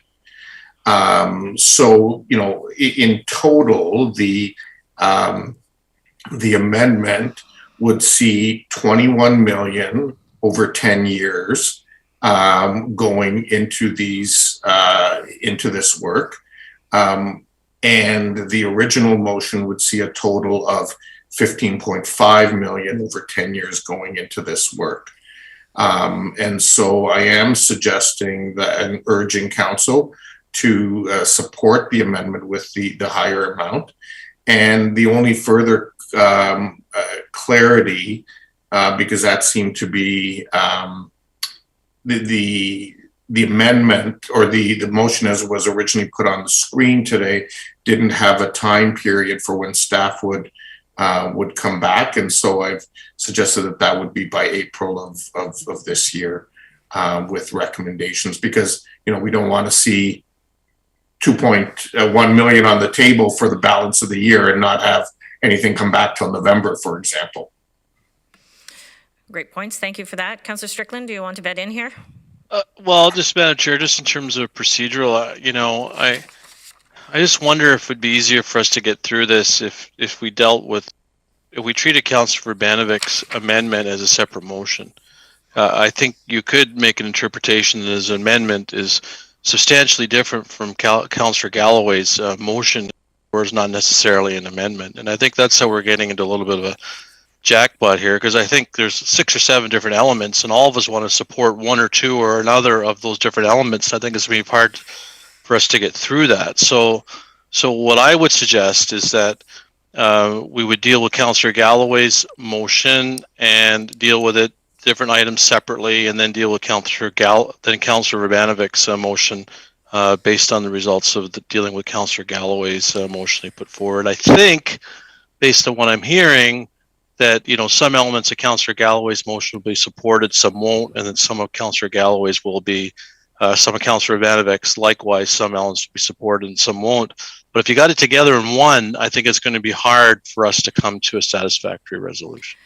Yeah, I can certainly see what you're reflecting on there, Councillor Strickland. I'm being told that we have to deal with Councillor Vrbanovic's amendment first. That is the order, procedural order. Yeah, but we could rule the amendment out of order and classify it as a separate motion. So now, do we have to vote on that as well? No, I think, it's up to, we're just trying to find a way through this. I mean, if Councillor Vrbanovic's agreeing with that, with the clerk's interpretation, I just want to help us try to find a way through this, because I don't think the way it's structured now, we're going to be able to get to a satisfactory resolution. And either in Councillor Vrbanovic's explanation of the differences between his amendment and Councillor Galloway's motion, it just dawned on me that, I think that it might be better if we treated them separately. Okay, much appreciated. So I'm going to look to Councillor Vrbanovic to see if he's agreeable to that, and certainly Councillor Galloway. Otherwise, I really am not sure how we should proceed unless clerk's office has the perfect solution. Can I just look to Will for a moment? Do you have some clarity, Will? Yeah, thank you, Councillor Jowett. We could deal with, so at the beginning of the debate, Councillor Vrbanovic had asked to deal with some of the sections of Councillor Galloway's proposed motion separately when we put them to a vote. We can do that. Council can do that if that is the wish of council. And if we did deal with Councillor Galloway's motion in terms of putting a question on A, then B, then C, then D, voting on each separate item, that's in order. Then we could deal with Councillor Vrbanovic's amendment to whichever section of those either carry or are defeated, depending on what the outcome of those votes are. So we could do similar to what Councillor Strickland just mentioned. We could work through Councillor Galloway's section A, B, C, and D, all separate votes, then move to Councillor Vrbanovic's motion, which would amend potentially parts of Councillor Galloway's motion, depending on the outcome of the vote. If that makes sense to everybody, that would be in order. Okay, can I ask that you prepare the documents to put up one at a time so that everyone is crystal clear, because this has been fairly convoluted, to say the least. So is that something we can do here? Yeah, if there's more debate that's wanted before we go that route, happy to have you take that debate while we work on those slides. Yep, I think we're going in for round 3, so just hang in there. Point of order. Yeah, Yes, just, Councillor and I'm not Vrbanovic. trying to be difficult, but I know Madam Chair, that. I'm trying to be helpful in terms of moving this forward. I think the suggest from the clerk of dividing it into separate sections is appropriate. I would, in fact, though, suggest that it would be fairly unusual to take an original motion before you would take an amendment. Is contrary to our rules of procedure and to Robert's rules. Right. And so an amendment to sections B and C would be considered first, I believe. And I would look to the clerk to confirm that, unless, of course, the amendment is completely contrary, and it's really a change in quantum, which I would argue is not contrary. We deal with those kinds of amendments all the time. And then, of course, deal with the final clause, where the only difference is the date stipulation. Okay, much appreciated. Mr. Short, do you want to comment on that? Yeah, if that's the case, I think we need a minute just so that we can. I understand what Councillor Strickland's talking about. The way that slide went up, it looked like it is difficult to tell where the amendment is and where the main motion from Councillor Galloway's motion is. So if we are going to go through it that way, we're going to need a minute to separate the main motion and the amendment on difficult to explain virtually, but we would want to put it up as a main motion and an amendment from Councillor Vrbanovic so that you can see where Councillor Galloway's main motion is and where the amendment is from Councillor Vrbanovic, and that will take us a couple of minutes to put that together on a slide if Council can give us a moment. I'm sure we can. There's 3 hands waiting, so we'll continue on and see where we are from there. Thank you so much for doing this for us, Mr. Short. Councillor McGarry, you're up. Thank you, Madam Chair. And it was really just to support Mr. Short in sort of separating out one from the other. There are certain elements of Councillor Galloway's motion that I'm happy to support with an amendment, but not all of it. So if it could be pieced out, the different sections on Mr. Galloway's motion, then that might make it easier. Much appreciated. Councillor Clark. Councillor Clark, you're next. Thanks. It is another point of order. I don't believe that Councillor Galloway was ever asked if he considered the amendment to be a friendly amendment, and my understanding is that that question had to be asked in order for us to treat Councillor Vrbanovic as an amendment. Well, Councillor Galloway. Sorry? Oh, go ahead, Chair. So, Councillor Galloway, would you like to respond to that?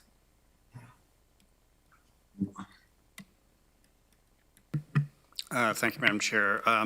When I commented last, that's what I was getting at, because I was asking really Councillor Vrbanovic whether or not there's a transition fund or not. And it's my understanding from his description that there would be no transition fund, no transition money, no transition initiatives. So that's not friendly.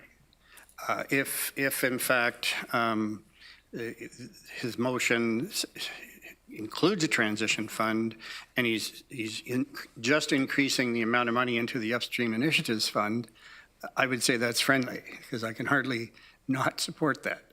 But from what I gather, there would be no transition fund, no transition activities, because the only thing that he mentioned in his remarks were alternate service delivery, and that's not a transition activity. That's an alternate service delivery. That's after people are in trouble. How do we respond to them? Not upstream. So if Councillor Vrbanovic could clarify that and indicate that, as Councillor Strickland has supported and others have supported around the committee, that they support a transition fund and they support those transition activities that Councillor Clark and I have enunciated, well then this could be over pretty quickly in terms of it being a friendly amendment. Much appreciated, and I appreciate your patience with that, Councillor Galloway. I'm actually going to look to you, Councillor Vrbanovic, and ask for your commentary in response to the direct question itself. Yes, thanks, Councillor Jowett. And again, I would ask Mr. Brubaker to put that motion back on the table. on the screen rather, because I believe I actually did answer that question, and so I just want to. I see you're nodding, Chair Jowett, so I just want to repeat that once it's on the screen so that everyone has the benefit of that. Tim is getting, oh, okay, he's got it. Thank you, Mr. Brubaker. So section B is that an upstream initiatives fund be established in the amount of 2.1 million funded annually from the property tax levy, inclusive of funding necessary for transition. And so that speaks to the 500K. So we can, specifically say inclusive of a 500K transition fund.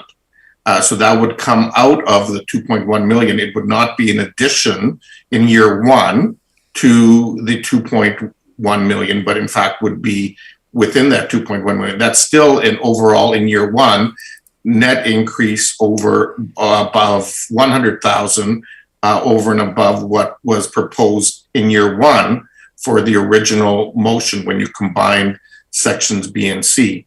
And I would say that, this has been moved as an amendment, and I'd like it considered as such.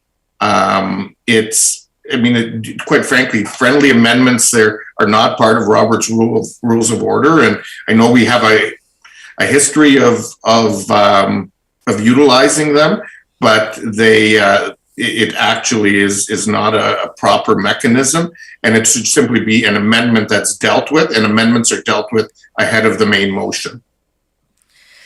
Thank you for that. Yes, of course, completely understand that. So I think the best thing I can do now is look to Councillor Galloway to see if the amendment that you've clarified currently is satisfactory.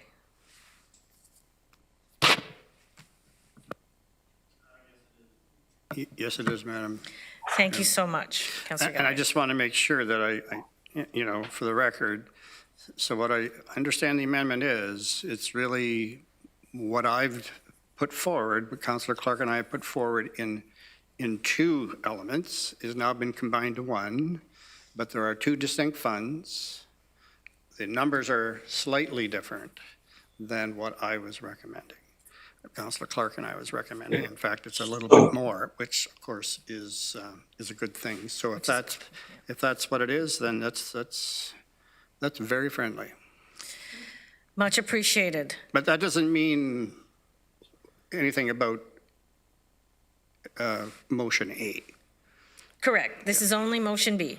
No. And C. B and C. B and C. So thank you for that clarity. And I'm looking at Councillor Vrbanovic. You've got your hand up. Is there a nuance change here? Sorry, there is a clarification that there is a difference, right?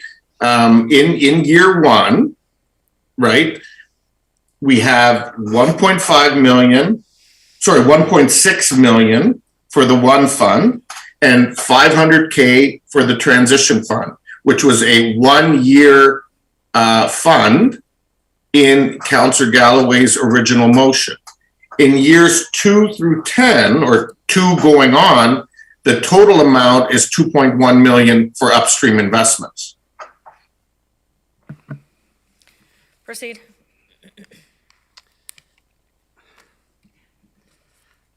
Well, Madam Chair, I guess I'm a little bit befuddled. Like, why do we have an amendment?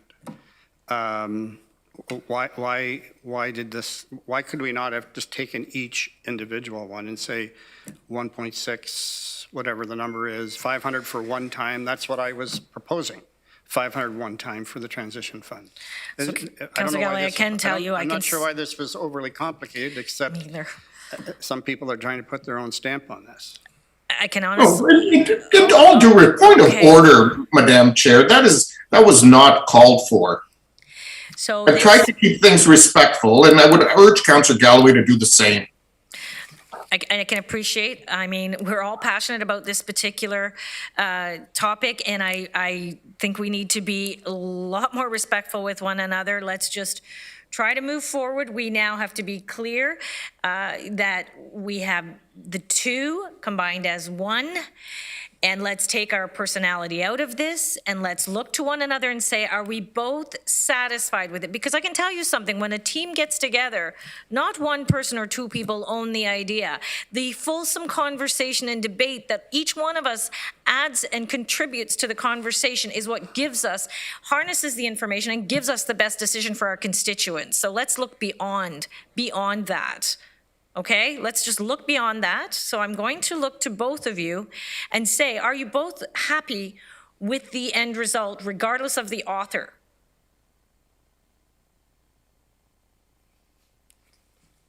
Yes, Well, I'm not sure what the end result is, Councillor Jowett. There was a motion on the floor, there's amendments on the floor, and we have to vote on them.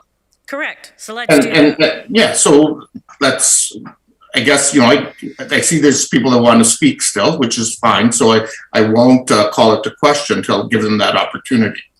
And I appreciate that. I do see that there are more hands. So I'm going to look to Chair Redmond is up next. Please proceed, Chair Redmond.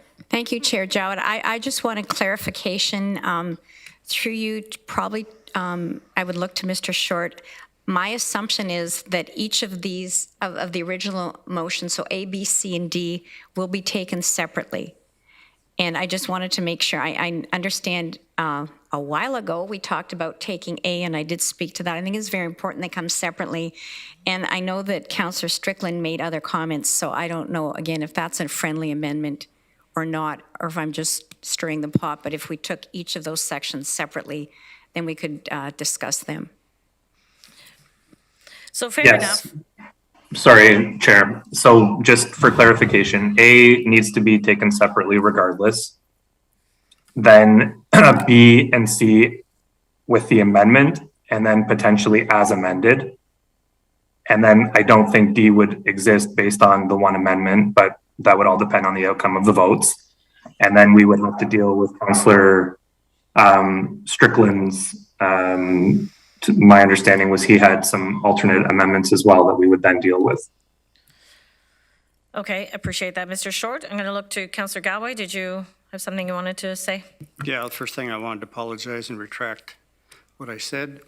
But I don't want to confuse things, but Councillor Vrbanovic's motion does combine B and C. I mean, that's his amendment. That's an integral part of his amendment. So I'm not sure we can vote on them separately before we deal with the amendment, which is really to combine B and C. And from what he's clarified now, I'm satisfied that B and C can be combined. So leave it in your hands, Madam Chair. Okay. Well, okay. So I would suggest that we still have a couple of speakers. I don't, should we just go to the vote now, or are we ready to go to the vote? Do we have some? Craig, would you like to vet in? Well, Madam Chair, if it would be helpful, we could put Councillor Galloway's original motion back up onto the screen, which we had in our slide deck, and you could deal with the first item, and then depending on the outcome of that item, we can then look to B and C.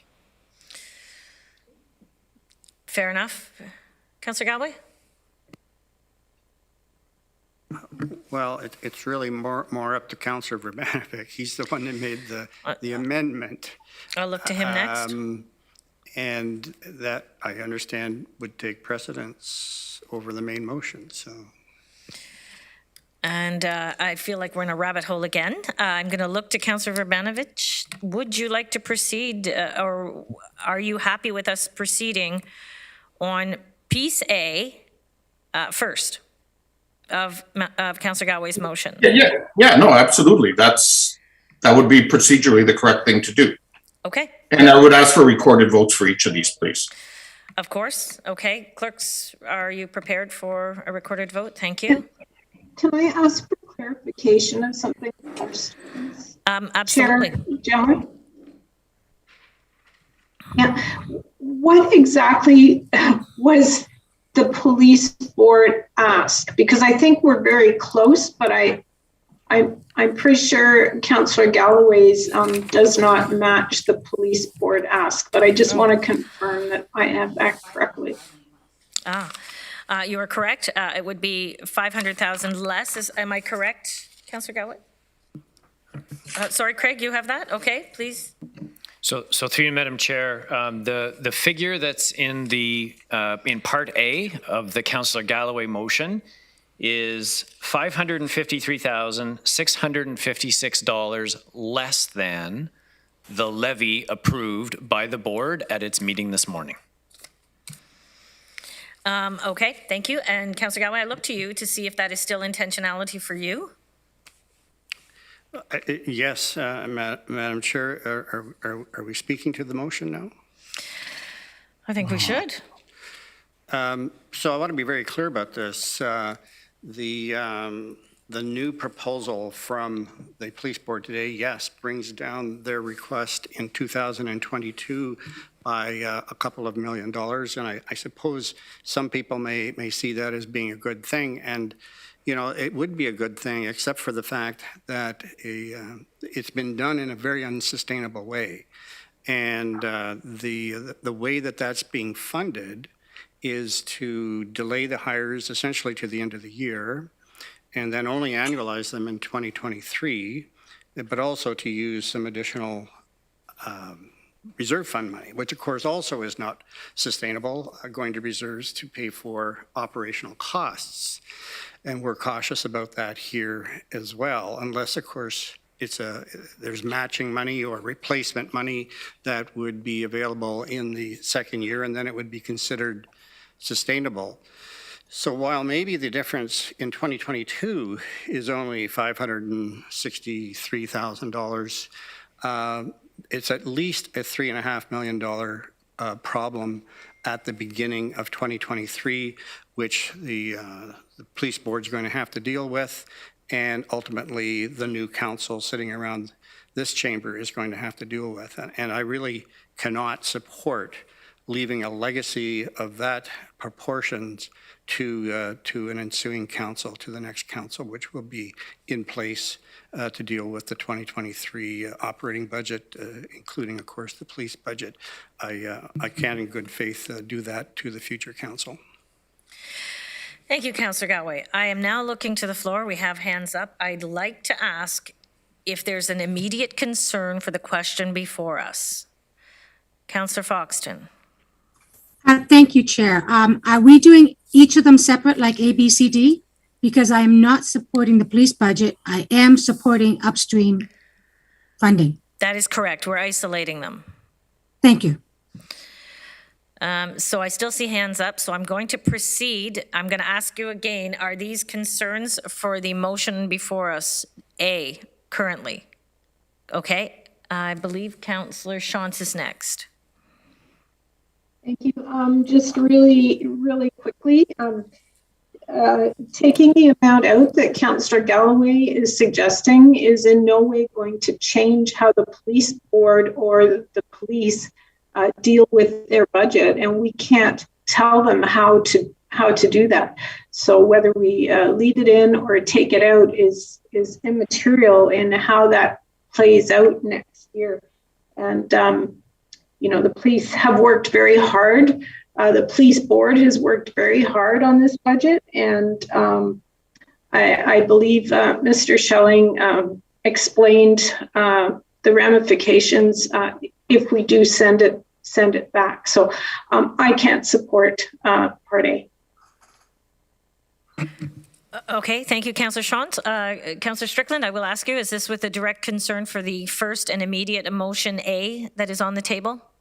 Yes, it is. And thank you. You know, as I understand it, the $195,207,000 has no new hires for the police board. It's a status quo budget. I know Councillor Galloway has said, well, it's a number and the police can do what they want within it. But I'm going to suggest that, well, personally, I'm going to support the budgeted amount suggested and approved by the Police Services Board of that $195,207 plus the $563, whatever it is that Craig had mentioned, so that we can hire some more police as per the budget. And so what I would suggest, Madam Chair, is that you know, if you want to support the police to hire more as per their plan, we need to support the number that was approved by Police Services Board today, So that means we need to defeat this and then put immediately onto the table that new number reflective of the police budget that was passed today, then deal with the subsequent amendments so we have the right amount of dollars on the table. I appreciate that. The amount is 195,766.50. Sorry, oh my goodness, 195,760,656, right? As opposed to 195,207,000. So I'll just quickly put those out there so people can write them down to keep following along here. And Councillor Harris, is this with regard to the immediate? Yeah, it is. It is just kind of following up on Councillor Strickland's comment, and I too support the original proposed, police board budget ask of council. I'm just wondering, technically, our decision as council is either yes or no. I'm just wondering if A is actually even in order as it's presented here, or is it just in a roundabout way asking council to say yes or no? Because this amount isn't reflective of the original ask. So I don't know if again, our legal counsel or what have you wants to reemphasize and reiterate the fact that the actual goal of council here is to say yes or no to the ask, because that's really all that we can do, correct? So I appreciate that, Councillor Harris, but I think that Councillor Strickland said it best when he basically, reiterated that either we accept A, as to Councillor Galloway's change, or we recognize that the original police budget amount is different than that, to the tune of $500,000, I believe. So, all right. Well, then I'll call the question then, I guess, if I can. So this is a recorded vote. So I'm going to ask everyone to use their icons so we can get through this first item A. Sorry. So, Chair, I'll run through on the recorded vote, Chair. Okay, perfect. Thank you. If we could stop sharing the screen just so that we can see everybody's face, Craig, that would be appreciated. Thank you. So we're doing a recorded vote on Section A of Councillor Galloway's motion, and we'll start with Chair Redmond. Against. Councillor Armstrong. Against. Councillor Clark. In favor. Councillor Erb. In favor.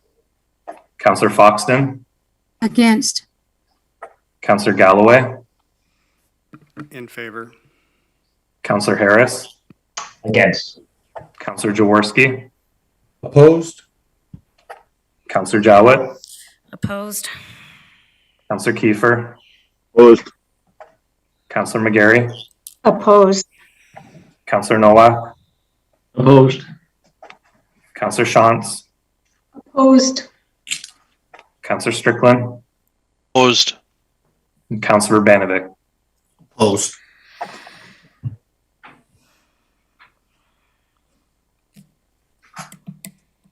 There were 3 yeses, 12 noes, so the motion of Section A of Councillor Galloway's motion has been defeated. Okay, thank you. I see hands already. So Councillor Strickland. In order, Madam Chair, I would move that we adopt 190, whatever the adjusted number is. Okay, fair enough. I think we should say that, like whatever Okay. the adjusted number is. What is it? 195 So million. 195,760,656.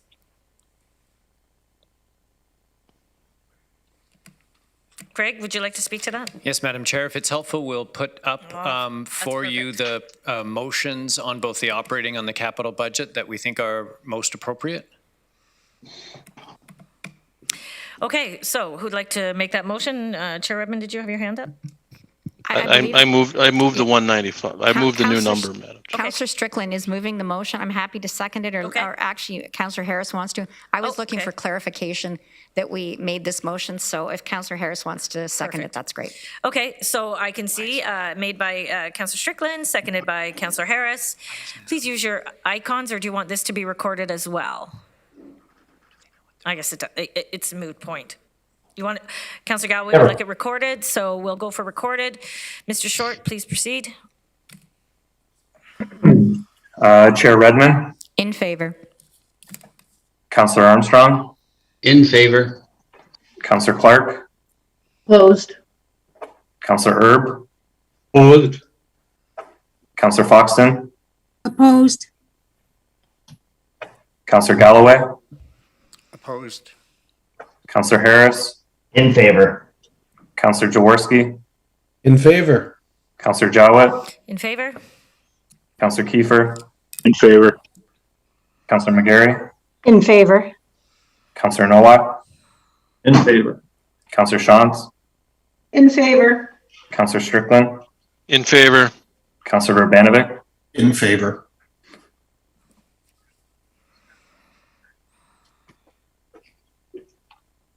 $11 in favor, 12 opposed. It carries. You got 4 opposed. 4 opposed. I was going to say, that's a lot of councillors. No, I agree. I agree with the. Sorry. Yes, 11 in favor, 4 opposed. I read the other sheet. I apologize. No worries. Thank you, Councillor Foxton. With the funding for the upstream programs. So we're about to take that now, aren't we? Thank you. So the second are B and C, right? Yeah, it's B and C together is where my mind is going on this. Mr. Brubaker, do you have the motion for the combined B and C? Oh, perfect. Okay. So that being said, this is a trend. This is so I'm going to look to Councillor Galloway because I guess this is the original. And how about we look to Councillor Vrbanovic as the seconder? Councillor Strickland, did you want to say something? Well, we can put the motion back up because I think the amendment's been moved and seconded, right? So I think we should deal with it. So maybe we can have the clerk put it back up. Okay. So, for number B, if I can get a seconder, I originally earlier proposed that we only put $1 million into the into upstream funding and take another $1 million from the base. So and save another $1 million, reduce the operating expenses by $1 million so we can save for the taxpayer. So on number 2, what I'd like to do is propose an amendment that the $500,000 be funded one time from the tax rate stabilization fund. Okay. Do you have a seconder for that, Councillor Strickland? Yes. Okay. Councillor Harris, I'm just going to call the question. So Chair. Yes, of course. Mr. Short? So just to confirm then, the original amendment moved by Councillor Vrbanovic and seconded by Councillor Harris has now been considered a friendly amendment and has carried as in a motion, or are we putting the vote on that? Yeah. So there's some quantifiers that have been altered. So Please proceed, Councillor Vrbanovic. thank you, Chair Jowett. So we have Councillor Galloway and Councillor Clark's original motion. Yes. We have an amendment from myself and Councillor Harris, which is an amendment, and it combines B and C. And then we have a second amendment, which is from Councillor Strickland and has been seconded. So procedurally, the process would be you deal with the second amendment from Councillor Strickland. Yep. Then you go to my amendment, and then you go to the motion as amendment. That is the process. Right, and that's Just wanted to make sure we were all on the same page. Got it. Okay. Yep, and that's what I thought I was doing, so I apologize if there was confusion. So that is the question I'm calling. Do we want to put that up just to make sure everybody's clear? No? Can we do that? Yeah, okay, perfect. Okay, so there's the friendly amendment to the, I don't even know why they call them friendly amendments. It's not. It's not friendly. It's an amendment, like it's an amendment. I'm actually making the point that we're on our third iteration, so, okay, so that is before us, correct? And I'm calling the question, so please vote. Madam Chair, point of We order. have hands up. Of course, Councillor McGarry? Thank you. I wanted to ask a question about this, about the tax stabilization fund. I just really wanted confirmation from our CFO that is an acceptable use of the fund. and that doesn't compromise the amount in it for future projects. Thank you. Okay. Okay. Mr. Dyer.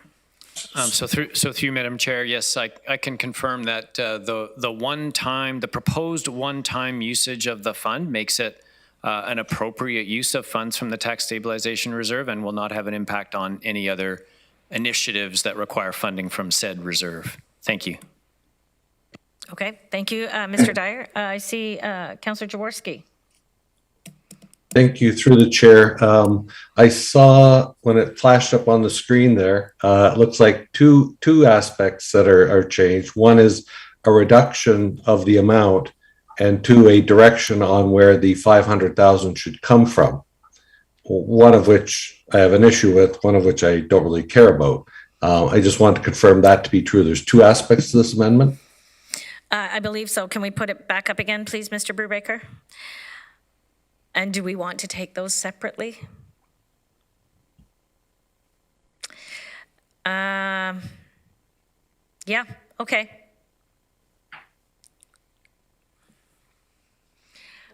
So Councillor Jaworski, can you clarify which one you have a problem with, maybe? Oh, the decrease. Right, so from the 2.1 to the 1 million, is that what you're speaking to? Absolutely correct. Yes, thank you.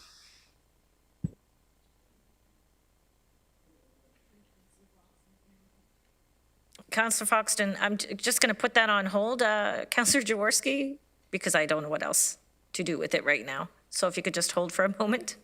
Yeah. Councillor Foxton. Thank you, Chair. I agree with Councillor Jaworski. I'd like to leave it at the 2 million. With the public understanding that annually meant that every year 2 million would take out and an additional 2 million was taken out. And I'm not sure that's what council wanted, but it will be a consistent $2 million year after year.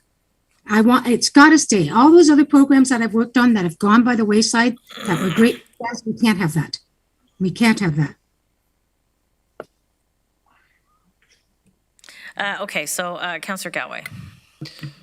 Well, I guess it's Councillor Vrbanovic's amendment and Councillor Harris, but I was under the impression that it was a $2.1 million annual contribution. I think there was some question originally whether or not it would be 1.6 in the first year and the 500 into the transition fund, but then subsequent years, because transition is only for 1 year, it would be 2.1. That's what I heard Councillor Vrbanovic say. I'm not sure where the change from 2.1 to 1.0 came from, and maybe Councillor Vrbanovic can clarify what his intent is. So if I can respond, Madam Chair? Of course. So hang on a second, but, oh, that was Sean. Okay, so Councillor Jaworski. The change came from me. I'll speak to that. Oh, yeah. Okay. Barry didn't reduce his own amendment. Oh, okay. Yeah.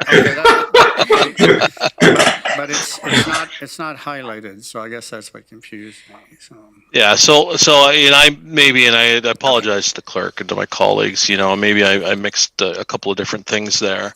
So I originally had suggested that we return $1 million to the base and only put $1 million into upstream funding, and then the 500,000 be funded one-time transition, and that's what clerks are trying to incorporate into that amendment to the amendment. But I sense that there is, good support for the 2 million to go into upstream funding, and so if I would just the amendment that I would propose only is that the $500,000 for the transition fund be funded one time from tax rate stabilization.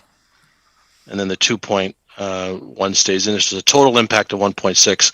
So then it's actually $500,000 that we would be saving. Okay, so. Basically taking the 500,000 and operating and funding it one time through tax rate stabilization. So we are saving some money. We are achieving what I hope to do, which is lessen the tax impact, invest in more officers, and also invest in upstream funding. So the amendment really is simply the 500,000 for transition funds to come out of one-time tax rate stabilization. And that's the only change? Yes. Okay. Councillor Vrbanovic, would you like to speak? Well, yeah, I mean, I guess like Councillor Galloway, if the amendment is really ultimately going to leave more money for upstream, which it does, by taking 500 out of tax stabilization, I can support Councillor Strickland's amendment. And then we'll deal with my Councillor Harris's amendment of the 2.1 million.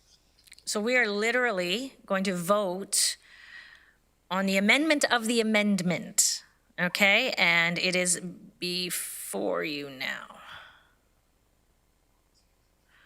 1.6?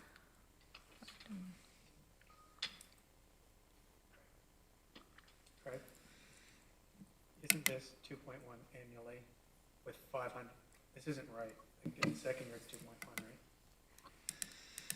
Oh, it needs, this total is 2.1 and then that becomes 1.6, right? Because there's the 1.6 annually and the 500,000 from the transition fund. Well, appreciate the clarity.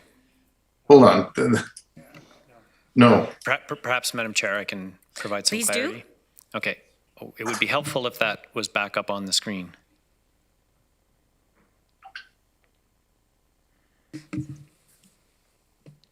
Yep. So what's referred to right now as 1.6 million, I believe should be 2.1 million. Right. And it will be funded in 2022 from the property tax levy at 1.6 million. All right.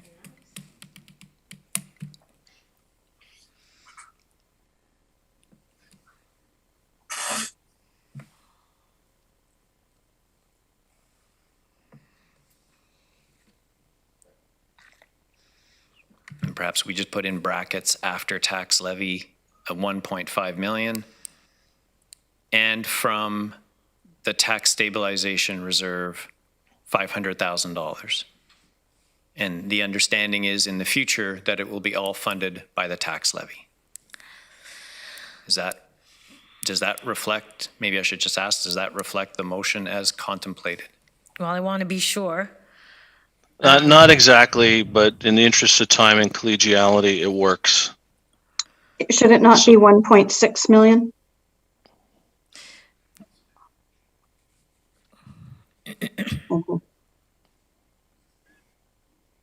So can I just ask a question though of staff, of Mr. Dyer?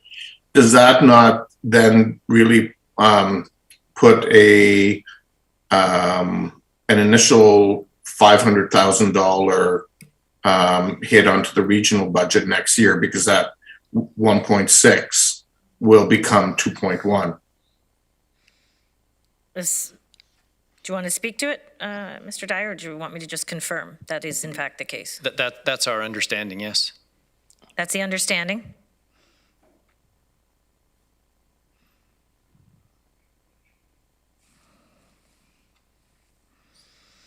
Okay, thank you. Thank you. Chair Redmond. And thank you, Madam Chair. I think Councillor Vrbanovic just clarified. So the transition fund is for 1 year. The rest of the funding will be baked into the budget and will be at that higher amount in subsequent years. So the transition fund comes out of the tax stabilization fund in this budget year 2022, correct? And it is not baked in on an ongoing basis. Thank you. I see everyone nodding, so I think we're all very comfortable. So we are going to, can we put that back up, please, Mr. Brubaker, so that we can vote on the amendment for the amendment? Well, everyone's voting. Oh, we were doing recorded votes. All right, so Mr. Short, do you want to conduct the recorded vote, please? Yeah, so the recorded vote is on Councillor Strickland to the amendment. Correct. Councillor Chair Redmond. In favor. Councillor Armstrong. In favor. Councillor Clark. In favor. Councillor Erb. Councillor In favor. Foxton. Councillor Foxton. In favor. Councillor Galloway. In favor. Councillor Harris. In favor. Councillor Jaworski. In favor. Councillor Jowett. In favor? Councillor Kiefer. In favor. Councillor McGarry. In favor. Councillor Nowak. In favor. Councillor Shantz, In favor. Councillor Strickland, In favor. and Councillor Vrbanovic. In favor. So that carries 15-0.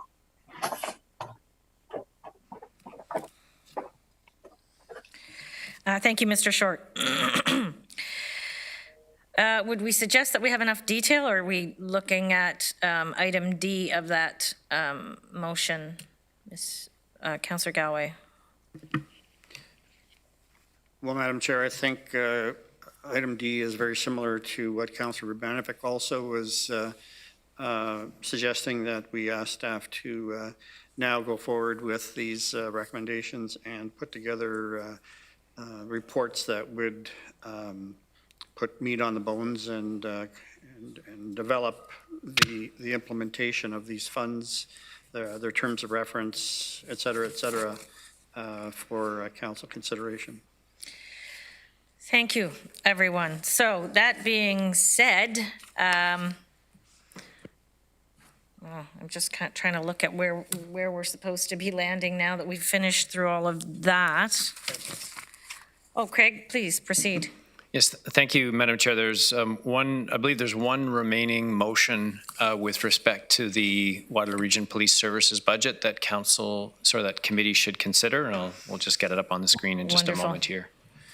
So item A has effectively been dealt with through the earlier vote. A motion to approve the 2022 Police Services tax-supported capital budget and the forecast as set out in Appendix B of the report from today would be appropriate for council for committee to pass at this point in time. Thank you. Well, thank you, Mr. Dyer. So we'll put that up there. I'm looking for a mover. I see, oh, okay, so Councillor Vrbanovic, just trying to see if there's other hands. Yeah, Or do you want to speak to it? No, well, no, I was just going to say, you never finished dealing with Councillor Galloway's motion. So we never dealt with the last part. And so that needs to be approved if you want to consider that as a friendly amendment to just make it go quick with the date attached to it. As Councillor Galloway's indicated, that's fine. But we need to deal with that, and then we need to approve the motion as amended. So you have to do 2 more votes before you get to this main motion. And I can just maybe you missed it, but Councillor Galloway did speak that he was satisfied with the changes. And did we miss anything, Councillor Galloway? We never voted, Chair. Yes, I understand that part. On D, I'm fine, yeah. I'm checking, what I'm speaking to is part D that I thought you felt that was missed by, for Councillor Galloway's motion, but it was in fact not missed. He was satisfied with that. But I would look to the full vote on the original amendment now. Part D. It would be on Part D. We would need to vote on Part D of Councillor Galloway's original motion. And is that in fact how? Okay, then yes, let's do that. I was under the impression that it was taken into consideration through the upstream in C, but okay. So Madam Chair, could we just put on the screen what we're voting on? Of course, Mr. Brubaker, do you have it available? There it is.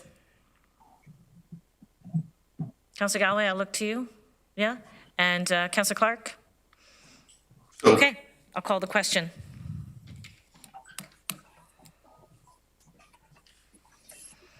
Recorded vote. Recorded vote. Please proceed, Will. Chair Redmond. In favor. Councillor Armstrong. In favor. Councillor Clark. In favor. Councillor Erb. In favor. Councillor Foxton. In favor. Councillor Galloway. In favor. Councillor Harris. In favor. Councillor Jaworski. In favor. Councillor Jowett. In favor. Councillor Kiefer. In favor. Councillor McGarry. In favor. Councillor Nowak. In favor. Councillor Shaw. In favor. Councillor Strickland. In favor. Councillor Vrbanovic. In favor. That is carried 15-0. Thank you, colleagues. Okay, and so that being said, Mr. Dyer, we're good to proceed, correct? If the clerk says so, yes, absolutely. Okay, so I am now looking. I can't believe it. Okay, so I'm now looking to draft resolutions as per. So I guess we've taken this. Sorry, I have to keep moving. Do we have to make a full motion of the police budget at some point, or? I'm sorry? Turn to Will, he's on. Will, can you please speak to where we are, just to make sure? I don't want to miss anything here. Yeah, at the moment, we're on 9.3. We need to have a mover Good. and a seconder. Perfect. That's exactly where I was. I'm glad I didn't lose my place. So I'm looking for a motion for 9.3, which is the Waterloo Regional Police Service budget. Ended. Councillor Armstrong, seconded by. Councillor McGarry, all those in favor? Recorded vote. Recorded vote, please. Mr. Short? So we're doing a recorded vote on the 9.3, and we have Chair Redmond, In favor. Councillor Armstrong, In favor? Councillor Clark, In favor. Councillor Erb, In favor? Councillor Foxton, Opposed? Councillor Galloway, Opposed. Opposed. Hang on. Councillor Harris, In favor. Councillor Jaworski, In favor? Councillor Jowett, In favor? Councillor Kiefer, In favor. Councillor McGarry, In favor? Councillor Nowak, In favor. Councillor Shantz, In favor? Councillor Strickland, In favor? Councillor Vrbanovic. In favor. Okay, Mr. Short, 13 in favor, 2 opposed, it's carried. much appreciated. And item 10, the final 2022 plan and tax-supported operating budget and 2022 to 2031 capital program.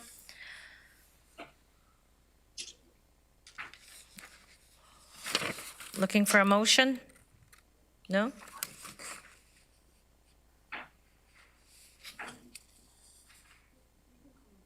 Yeah, I'll get it on the floor. I don't see any hands up, so I'm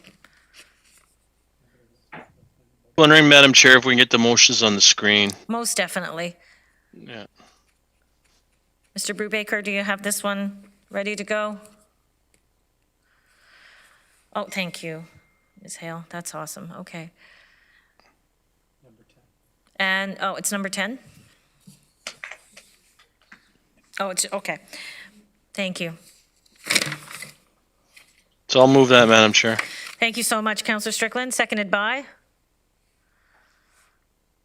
Chair Redmond, all those in favor?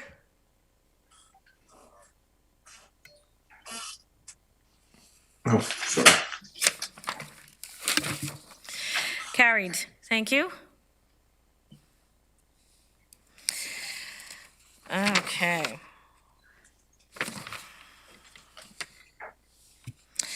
I'm looking to item 11, user fees and user fees and charges for information. I don't believe there's a motion required here, is there? No? Looking to see if there are any questions. Okay, seeing none. Item 12, similarly, it is the municipal budget regulation for information. Seeing no questions. Oh, my apologies.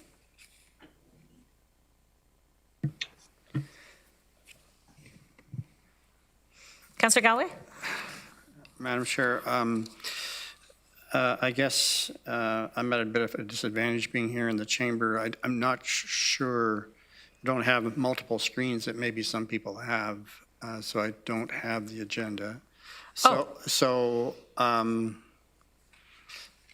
I don't know if we can share the screen with the agenda on it or whatever, because I've got some additional ideas that I want to propose to council in terms of the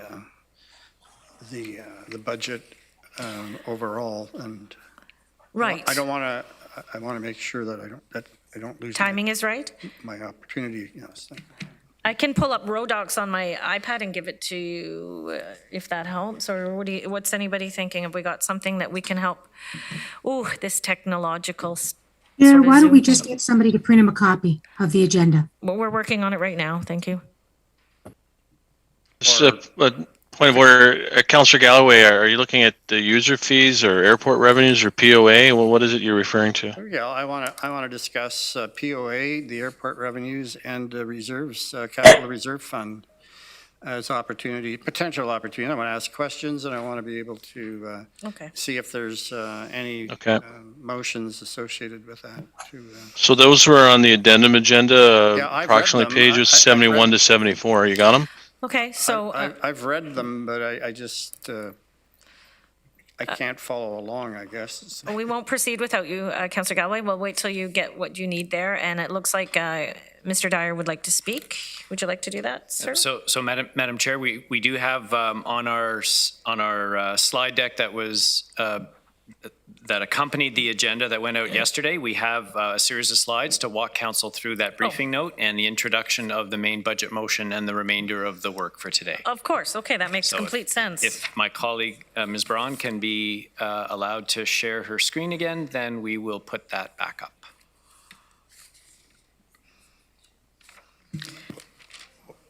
What is there?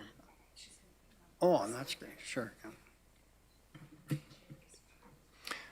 If you just bear with us for one moment, we're just trying to get the slide deck up on the screen. And Mr. Dyer, just wondering if you can tell us what the total levy impact is now based on those slight changes we made to the police budget? Yes, that's a very good question. Well, I'll just look to get confirmation from Mr. Wilson in the next few minutes, and as soon as I have that number, I will let you know.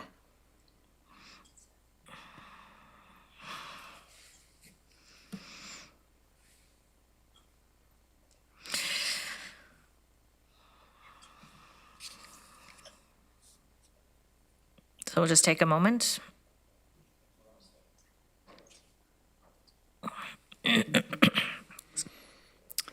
Okay, if we just, yeah, I guess that's a good spot to be. So the next item for the committee's consideration is a staff recommended budget adjustment from the briefing note that came out on the agenda last week. We were in receipt of additional federal and provincial funding for children's services. So there's a recommendation to increase the children's services budget by $4.8 million with no levy impact as set out in the report. It would be appropriate for council to consider that resolution at this moment.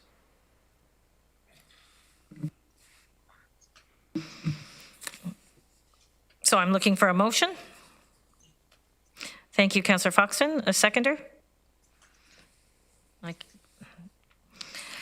So I can't see anyone in the screen, so I'm gonna,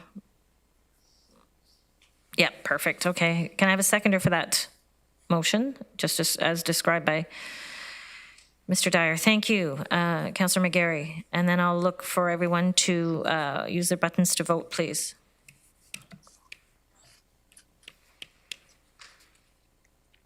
Right.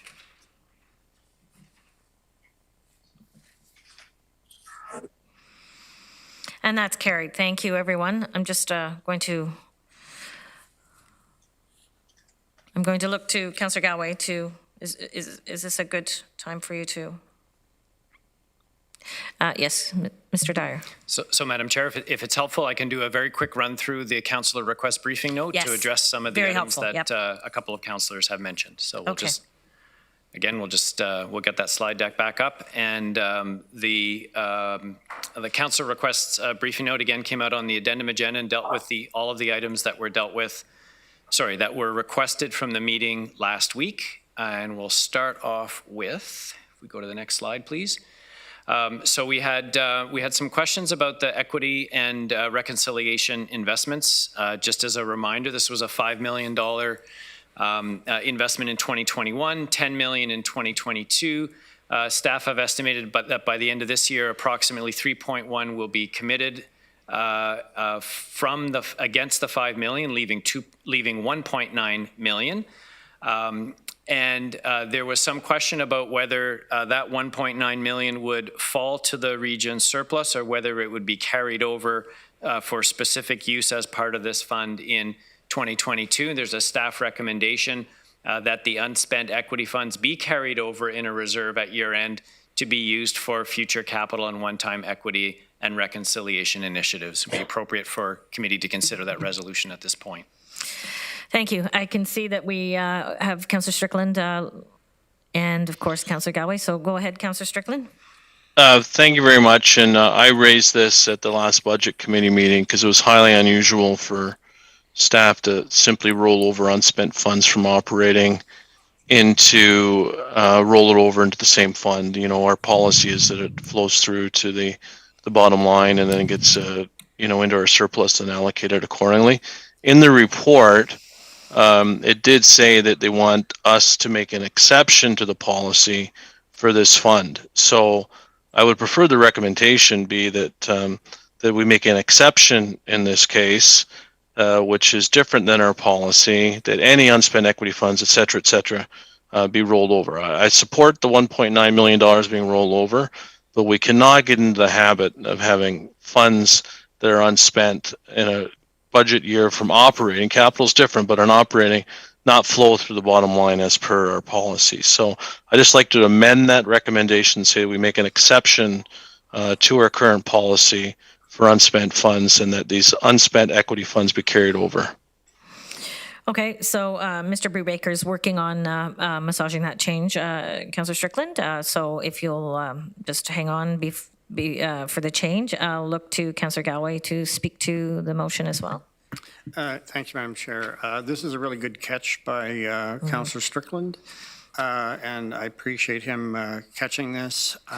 We certainly don't want to not spend this money on the intended purpose, but on the other hand, it is a fairly significant principle that has to be upheld, that unspent operating money does not automatically roll over. So I like his notion of making an exception, and there's very good reason to make an exception for this particular fund, the Equity, Diversity, Inclusion Reserve. So if he's making that motion, I'll be glad to second it. Most definitely. Appreciate that in the interest of time. Chair Redmond. Thank you, Chair Jowett. I think this needs to be intentional, and I'm really pleased to see that Councillor Strickland brought this forward. I would make two observations. One is the reason that there is money left over is because this has been community-led. And because of that, when we work alongside the community and we allow the community to lead us, it sometimes works on a different time frame. So I am very supportive of this continuing being allocated to this fund, which is very worthwhile. But I would also remind Council that we have just spent a very long time talking about a transition fund as well as funding an upstream. So if the idea is that it would be treated as a separate or discrete fund, or that we would look to this being carried over in a future year, and I don't presuppose what a future council's opinion would be of that, but I would flag that as if this is an intentional direction and investment in a stream of funding for a specific purpose, we need to be aware of this at future budget years. Okay. So there's an amendment to the recommendation. There is a seconder. So I'm going to call the question. Do you need to see it? Okay. Okay, good. Good enough.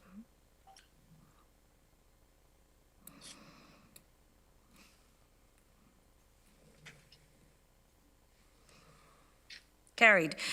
Okay, thank you for that. Much appreciated. Good catch, Sean. Okay, back to you, Mr. Dyer. Thank you, Madam Chair. The next item in the briefing note for councillor requests, we'll just move to the next slide in a moment.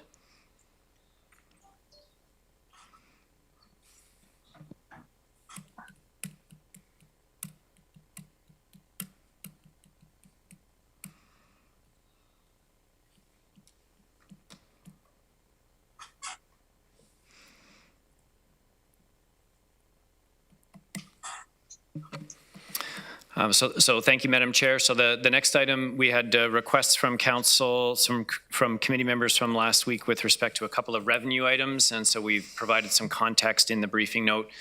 We've reproduced the table here on Provincial Offences Act revenue. Overall, you can see that we've increased the 2022 budget by $625,000.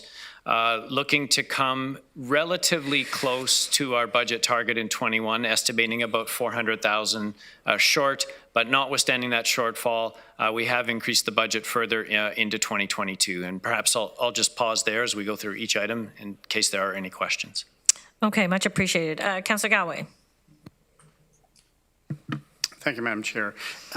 Maybe the first thing I'd just like to ask if staff, if Cheryl or whoever might have the running total now. Do we have a running total of the levy increase? It's now that the police budget's been approved and other things have been approved. So we have a sense of where we're at. Fair enough. Mr. Dyer. Yes, our current position is at an overall tax increase of 4.56%. Okay, thanks. Well, in an effort to try to bring that number down, I don't know how many ideas other people have. Typically, we don't hear a lot of ideas, but I do want to explore a couple. And on this particular one, I want to ask staff a couple of questions. One is, and we do this much to Mr. Dyer's chagrin every year, this and other funds, as he chuckles a little, so he knows what's coming. What can we do here, Mr. Dyer? And specifically, how conservative are our estimates here? And in particular, the automated speed enforcement just seems to be underestimated. I don't know why. It's $300,000. It just seems to me that when we dealt with automatic speed enforcement a number of months ago or a year or more ago, not sure when, we were talking much bigger numbers than this. Is this a net number of some sort, and I know we've got a few months experience now with automatic speed enforcement, although I'm sure there's been some glitches or whatever getting it up and running. But I'm looking for an opportunity here to possibly increase the revenue, and maybe Mr. Dyer can give me some direction before I come up with a totally arbitrary number. So through you, Madam Chair, the figures that you see before you are not net figures. They are the revenue that we've estimated in the 2022 budget. There is, I would say, some unknown and uncertainty around both the general POA revenues as well as what the revenue might be for automated speed enforcement. We have some I guess, trepidation with respect to where we might land next year. Compared to the actual figure that we're estimating in 2021, the budget is over $1 million higher than what we're expecting to experience in 2021. So the staff recommendation would be to approve the budget with the number that you see before you. And perhaps I'll just look to colleagues either within transportation or within POA who may be on the line who could provide some additional context. Okay, thank you. Maybe if we could just take that down for a second so I could see who's available to respond. Mr. Dyer.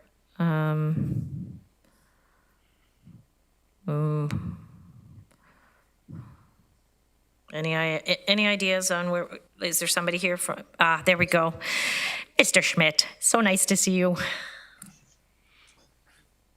Through you, Madam Chair, I think looking at those are our best estimates on the automated speed enforcement. It is our best estimate of what we think the net revenue will be next year. Remembering we are somewhat limited by the actual capacity to handing out about 5,000 tickets. So I think that's important to remember, that we only have capacity about 5,000. We do have some experience with tickets. The value of each ticket, to my knowledge, is not huge. It's about $45 is about the average ticket, I believe, that we're giving right now. So the number is not huge, but there are still costs that come off of that before that becomes a revenue. So I think our number is reasonable, but I mean, that's really what I can provide on this. I don't think we've tried to under or overestimate where we are, but tried to give a reasonable number on what we can expect from ASE. It was never, I mean, clearly it's not intended to be a big money producer for us. And based on those reports, we didn't anticipate it would be. Okay, thank you for that. Councillor Galloway, I see your hand up. Would you like to respond? Or would you like to ask further clarity questions, or? Well, Madam Chair, that was actually a legacy hand, but I'm looking at Mr. Dyer and seeing what his squirm quotient is right now. If I were to suggest a number, but I think what I'm going to do, Madam Chair, is hear about the airport revenues and hear about the capital levy reserve, those related numbers first, and then if you allow me, I might come back and revisit this. Absolutely, absolutely. Okay. Well, then I will take it, Mr. Dyer, that you can proceed, and we will be at the waiting. Thank you, Madam Chair. The next item that we've identified in the report is airport revenue, and we've reproduced a slide here in just a moment where you'll be able to see that the airport revenue has been increased by over $8 million in the 2022 budget, as we've discussed previously, anticipating a significant material increase in passenger volumes over the course of next year, taking into account our best estimates at this point of both the number of flights that might be occurring from the various carriers and estimates with respect to load factors. The overall airport revenue budget was $2.1 million in 2021. We're obviously going to exceed that. We knew that was going to happen, reported on it in our most recent periodic financial report, and have increased that revenue to almost $10.5 million in 2022. So a significant change, a significant increase in the estimates for revenue. Again, figures that staff are recommending, of course, as part of the budget. We don't have any, I guess, recommendations to increase that further, and would support the position shown on the in the table here. Thank you. Can you remind me, Mr. Dyer, when did you say your last update to these revenues was? So we provided an update in terms of the projections to the end of 2021. That was done as part of our third quarter financial update in November. And you can see in the middle column of figures here, our estimate at $3.5 million compared to our budget of $2.1 million. And again, the 2022 budget set at just under $10.5 million. Okay, much appreciated. And so I'm thinking we can proceed. Well, currently, or would you like to? Well, unless you've got other speakers, Madam Chair. No, I don't see your hand up, Councillor Galloway. Sorry. Oh, I'm sorry. That's why I kept looking at you. Oh, okay. Because I could see your mic was on, but not your handy. Yeah, all sorry. Good. The passenger facility fee, the parking, can you tell us, Mr. Dyer, what that's based on in terms of, you know, we've had all kinds of different schedule changes out at the airport in terms of more and more flights. So, which is a good thing. And so, at what point in time, I guess, when we knew, you know, X number of flights and maybe now it's Y number of flights, which would be a greater number, did these estimates get made? And is there an opportunity, and I know that it's a volatile, risky business that we're in out there, but it was one area that I had noted during your presentation a number of weeks ago, Mr. Dyer, where you let your guard down and said there could be, this could be an area where the estimate was rather conservative. Yep. So through you, Madam Chair, we would have put these estimates together based on our knowledge of flight plans and estimated load factors as of late October, early November, so the last 6 or 7 weeks. I think I would say from a staff perspective, we've used certainly everything that had been announced up to that date, and perhaps an expectation of what some additional flight announcements might look like. Again, I don't think there's a huge amount of room here to move. Perhaps a bit of uncertainty at this point with respect to what travel plans might look like into 2022 as we work through the latest variant of the COVID pandemic. And with that, perhaps I'll look to either Mr. Regier or Mr. Wood to provide some additional context around the 2022 budget for airport revenue. Okay. Seeing no further commentary. We're waiting for Mr. Wood or Mr. Regier to. Okay.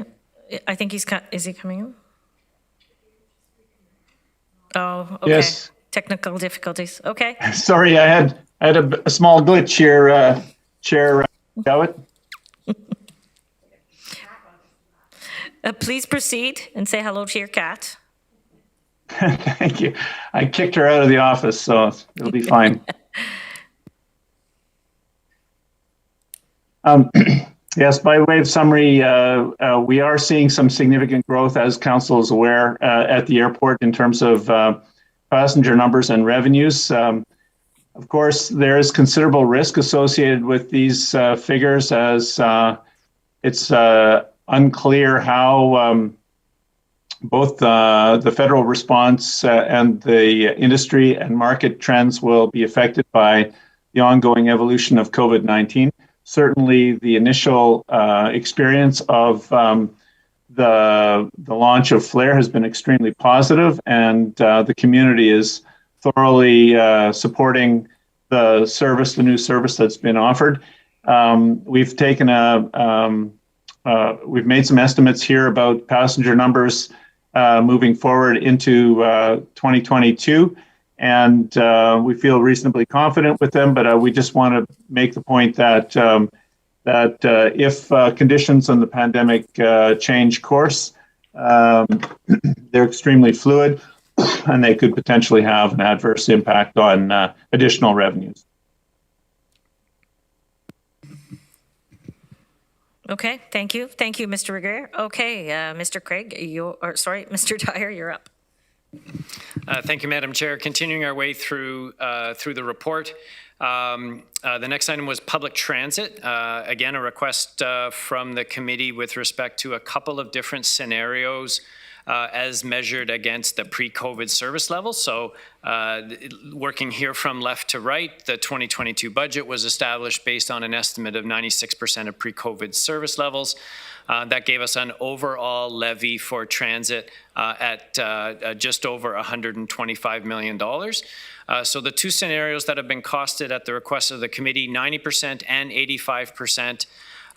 It is assumed that because of some of the time needed and some of the activities that we would need to conduct before adjusting service levels, that any changes would come into effect around May of 2022. And so from an overall impact perspective, if we went to 90%, you can see that the 2022 levy would drop to an estimated $124,077,000. So that's a reduction of just over 1.4 million. And then you can see the corresponding figures associated with 85%. And I believe we have staff on board who can help us answer any questions. Thank you. Okay, so I'm looking at Councillor Strickland first, please. Thank you, Madam Chair. I didn't notice the motion with respect to this item. I wonder if it'd be appropriate for us to deal with that right now. I would think so. Okay, great. So maybe if we can put that motion up, that would be great. And, you know, first of all, I'd really like to thank staff, Peter Zink and his team, and GRT and everyone who works in our transit services for the great job they've done over the past couple of years as we've gone through this pandemic, and the adjustments they made to their working environment and performing their duties in a very difficult situation. So that's very much appreciated. And this motion is not in any way a reflection of the work that our transit service is doing. And as you all know, I've been a longtime supporter of transit and increased investments and a number of GRT transit expansions, including the ION. But, you know, it occurs to me, and I hear this a lot in the community as well, and I see it in my own experience, that throughout the pandemic, obviously our ridership levels have been impacted tremendously. And last year we were able to, you know, sustain our transit services largely through government grants from the federal government and some from the provincial governments. But ridership continues to be a challenge. And the latest news on Omicron, I hope that it's overstated. We're going to get an update tonight at Council from the Medical Officer of Health. There's changes already happening and recommendations for working from home and only travel for essential. So I still think there's a lot of headwinds for our transit service in the near term. And when you look at the budget, we're budgeting it at 96% of pre-COVID service levels. Ridership, I know we've had an uptick recently, but ridership in 2021 is at 47%. So, you know, when people in the community say to us, and I'm sure other councillors hear it as well, that, you know, there's empty, the system's half empty. Well, they're not too far off. It is pretty well half empty. We're at 47% of pre-COVID-19 levels, but we're still operating it as though it's almost at full capacity at 96%. So I just think that we need to look at a way in which we can, you know, bring this more into equilibrium. And I'm suggesting that we not go as far as the 85%, but fund it at 90% of pre-COVID levels, recognizing we're still only getting approximately 47% ridership. And so that's what the motion speaks to. It would save us approximately $1.5 million. Also would provide staff with the flexibility to reduce the hours across those underperforming routes.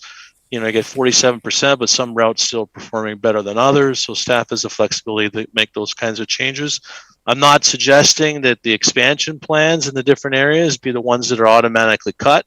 I'm suggesting that staff use their best judgment to reduce our hours to 90%, which is still significantly greater than what's likely going to be another tough year next year with 47% ridership. So that's the motion, and I'm pleased that Councillor Harris is supportive of this, and he has seconded it. Maybe he'd like to speak to it as well.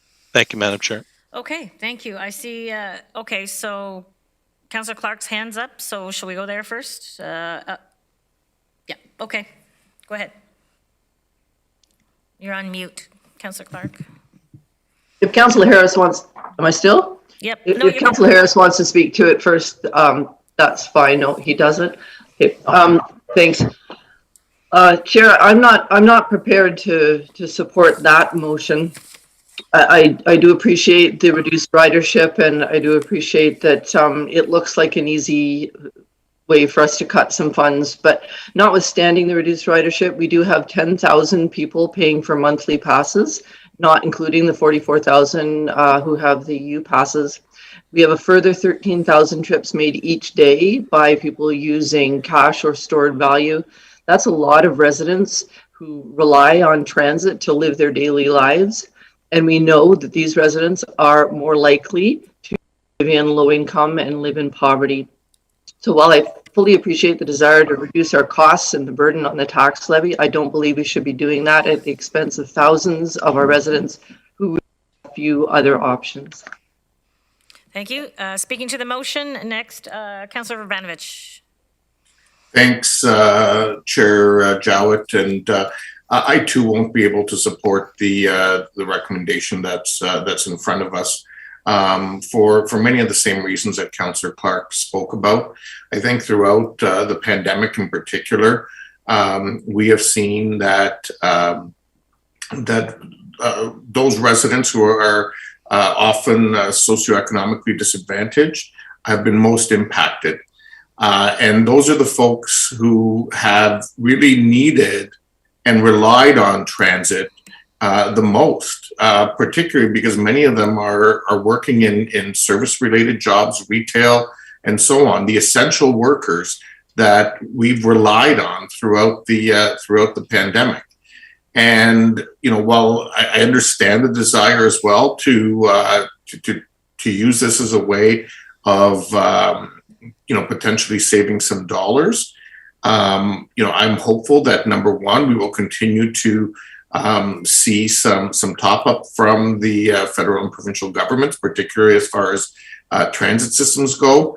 And secondly, I really think that as we continue to strive to grow our transit system, to get reliance on transit to grow, to see the numbers return to what they were pre-pandemic, and ultimately to increase ridership to help support our business case for phase 2 of the ION.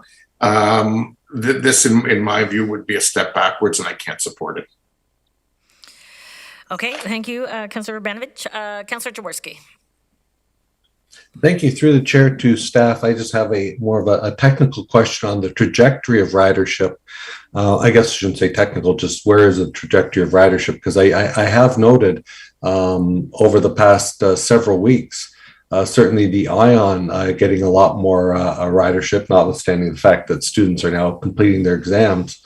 But I do know for a fact that students will be moving in droves in January in anticipation of some education taking place in person at some point in time in this term coming up, but they will be in town and that. And I just wonder what's the current snapshot of ridership from our staff. Thank you, Councillor Jaworski. I am looking to, there he is. Hello, Mr. Zink. Good evening, Council, through you, Madam Chair. To your question, Councillor Jaworski, so ridership trends have increased since September as we've seen a return to class. We're approximately, based on last week's information, about 67% of pre-pandemic ridership, and that's increased from a low of about 35%, probably the lowest point in some of the lockdown periods during the pandemic. What we project for next year is a ridership of 73% of normal levels and revenues approximately 80% of normal levels. We expect in January to see an increase in the number of international students that return to the region and attend Conestoga College on-campus activities based on our communications with the campus, as well as additional on-campus activities at the universities. Oh, that's very helpful, Mr. Zink. Thank you very much. You're welcome. Thank you. Councillor McGarry. Thank you, Madam Chair. And just in case you hear something in the background, I'm not having a party in my office here at work.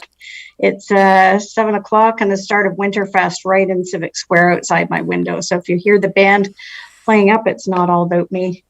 Anyway, I just wanted to say that I won't support this motion either for reasons that my other colleagues have mentioned.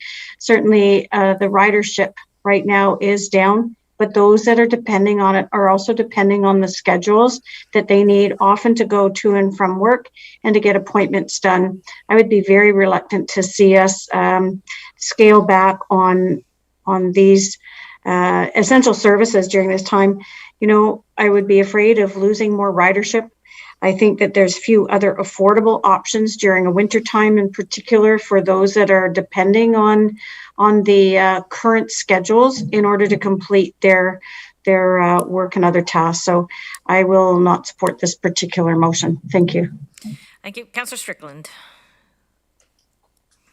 Thank you, Madam Chair.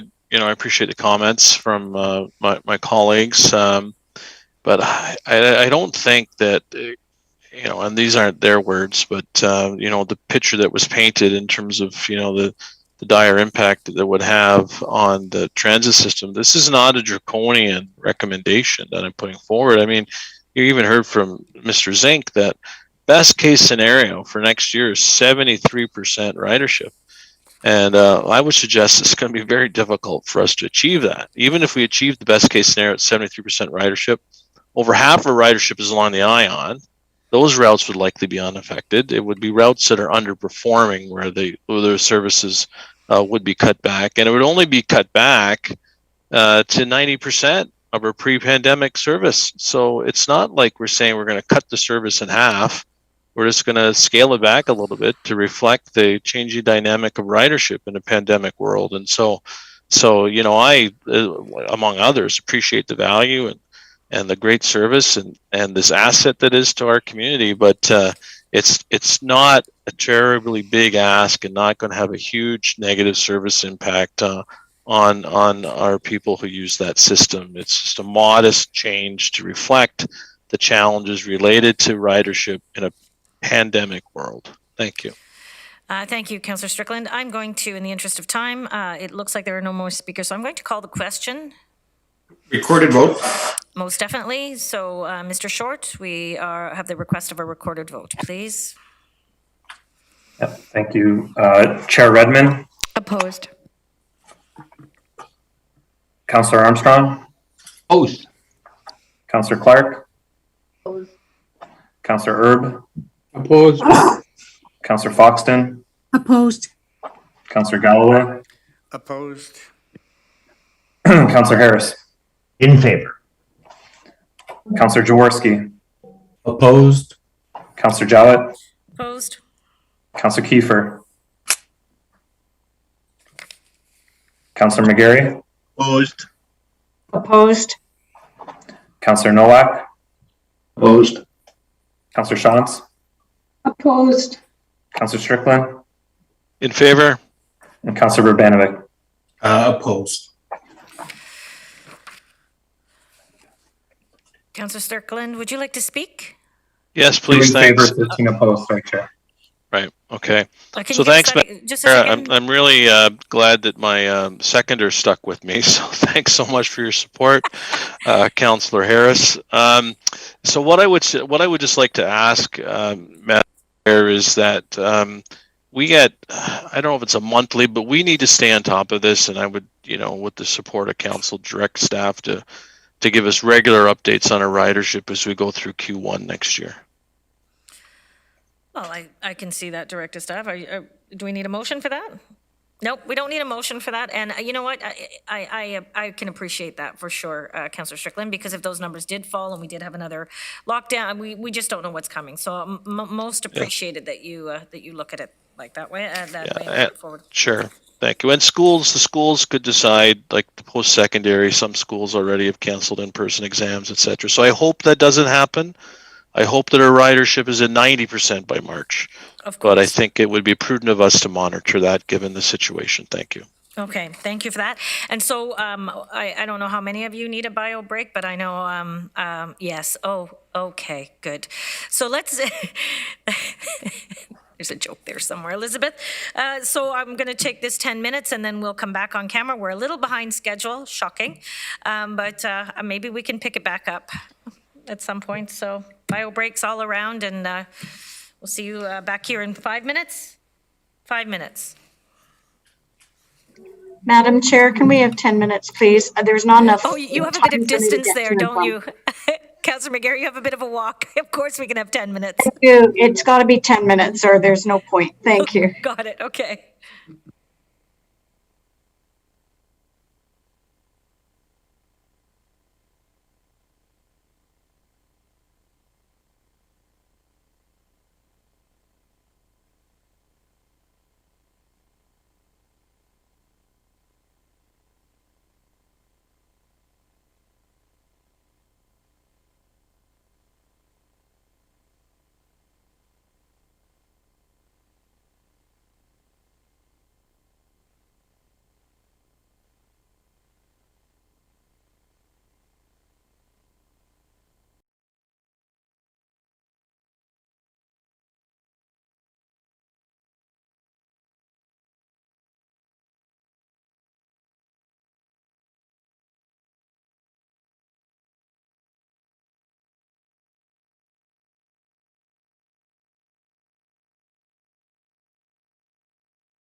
And we're back, everyone. So just kind of give us a couple of excellent people trying to have some dinner. With music.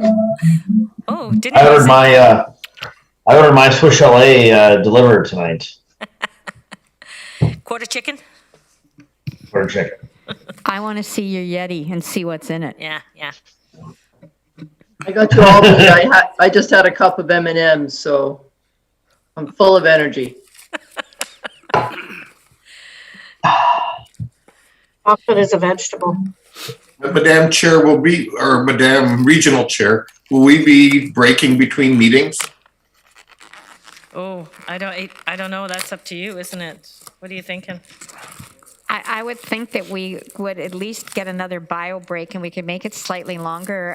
Barry, are you going to starve to death if we don't take a break? No.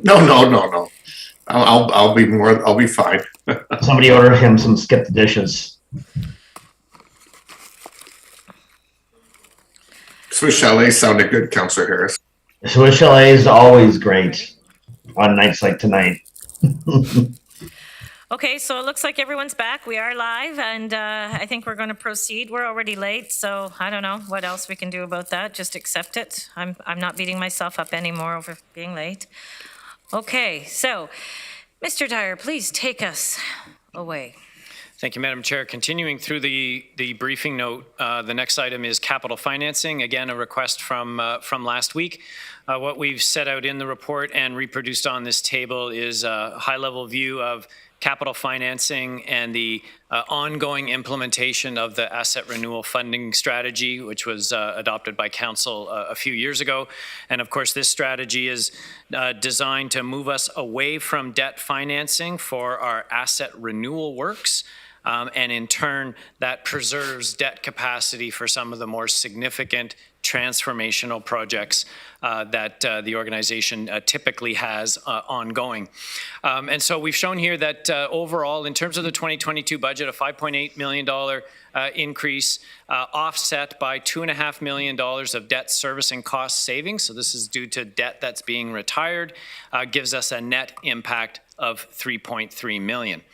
And on the next slide, you can see here the benefit and the outcome of the implementation of that asset renewal funding strategy. So the colors here, blue is existing. This is debt that's already on our books and what the debt outstanding profile will look like over the next 10 years. The green part will be new debt that we will issue for renewal works. The key part here is the red piece. That's the amount of debt that's avoided through the continued implementation of the asset renewal funding strategy. And that's where the key benefit presents itself in terms of lower debt outstanding, lower debt servicing costs in the future, an increased reliance on asset renewal from a pay-as-you-go perspective, and that gives us lots of debt capacity in order to do, again, some of those larger transformational projects. Continuing on with capital, I just wanted to spend just a couple of minutes on capital project management to address some of the concerns that were raised last time. Of course, the region has a capital program of over $500 million a year. This is a mix of asset renewal and growth-related projects. We have about 700 active capital projects, and we provide following budget approval, we provide regular updates to Council over the course of the year about how those projects are proceeding. And then as we discussed last time down at the bottom of this slide, as we go through the 10-year capital program, every project that we have in our 10-year forecast gets reviewed, and it gets reviewed for need, scope, cost, timing, phasing, and prioritization. And we make changes to the timing of projects based on new information that has come available since the previous year. And just in terms of a reminder of what the life cycle of a capital project looks like, normally it shows up at some point in the forecast, it moves closer to the current year and eventually gets approved in a current year's capital budget. The work proceeds, we incur costs, and then from a funding perspective and a financing perspective, To the extent that debt financing is required, we issue that debt, sometimes in advance, sometimes in arrears, all depending on market conditions and cash flow and expenditure forecasts. We record grants as they're received. And at the end of the year, if a project is complete, we close it out. For every dollar that we've spent, we have a dollar of funding. And importantly, if it's not complete, then the unspent project budget is carried forward, typically to the next year, but in some cases to future years in the forecast. So if the timing of a project has changed for some reason, we don't just automatically carry that unspent budget capacity forward into the following year. We would reprofile it based on what staff believe is the most likely stream of expenditure for that particular project. And that brings us then to the River Road project. We provided a briefing note last time to explain the reasons for why the expenditure profile was the way it is in the capital program, different than what it was in the previous year's capital program for a number of reasons set out in the report, and a slight shift of the expected completion date from 2027 to 2028, and you can see here the change, which is really relating to the unspent funding from 2021. So we had budgeted 26 million. We know we're going to be spending less than that, but timing of the project had changed, and so rather than carrying forward that funding, that budget capacity into 2022, we moved it into 2023. And if we go to the next slide, actually this, we have two motions relating to capital. We have a motion from, with respect to the River Road project, and a motion from Councillor Strickland with respect to the Eye Institute, both of which would affect the capital program. And I think it would be appropriate to deal with both of those at this point. Okay. So it looks like Councillor Galloway has his hand up, so shall we commence with yourself, Councillor Galloway? Thank you, Madam Chair. I do want to back up a bit to capital financing. Excuse me. So the amount that is being increased, Mr. Dyer, $5.8 million netted by some debt service reductions, 3.3 million net increase. 5.8 being a nice round 1% on the levy. So I know we have the strategy. I know we've approved the strategy. Are these contributions to these three funds exactly as per strategy, or are they already mitigated? Or is that a question? Do you know what I mean? Like, in your estimates, I mean, did you already decrease the contributions to each of these reserve funds below what maybe the strategy suggested? Or are these amounts what the strategy kind of dictates? Yes, I understand the question now. The contributions are what the strategy dictates. The strategy was based on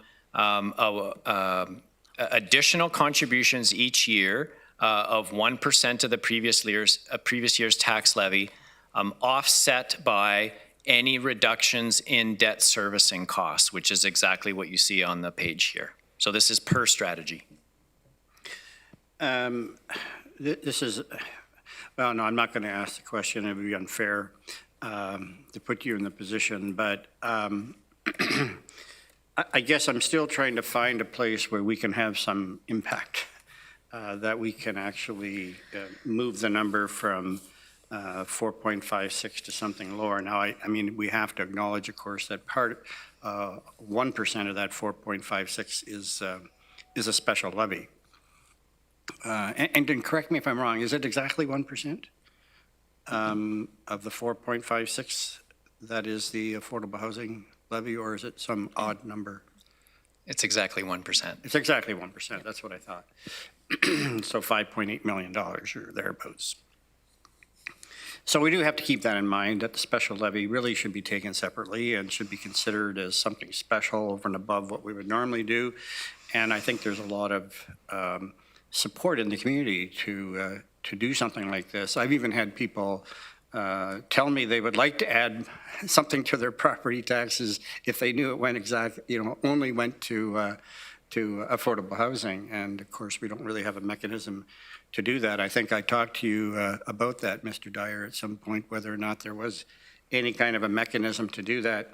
But a 1% levy, I think, and I guess we'll talk about that more appropriately later. But in regards to this, if this was just hypothetically, theoretically, was reduced by half, then I mean the impact obviously is that there would be more debt issued, and the graph that we see on the next page, would change with, I guess, more red or whatever.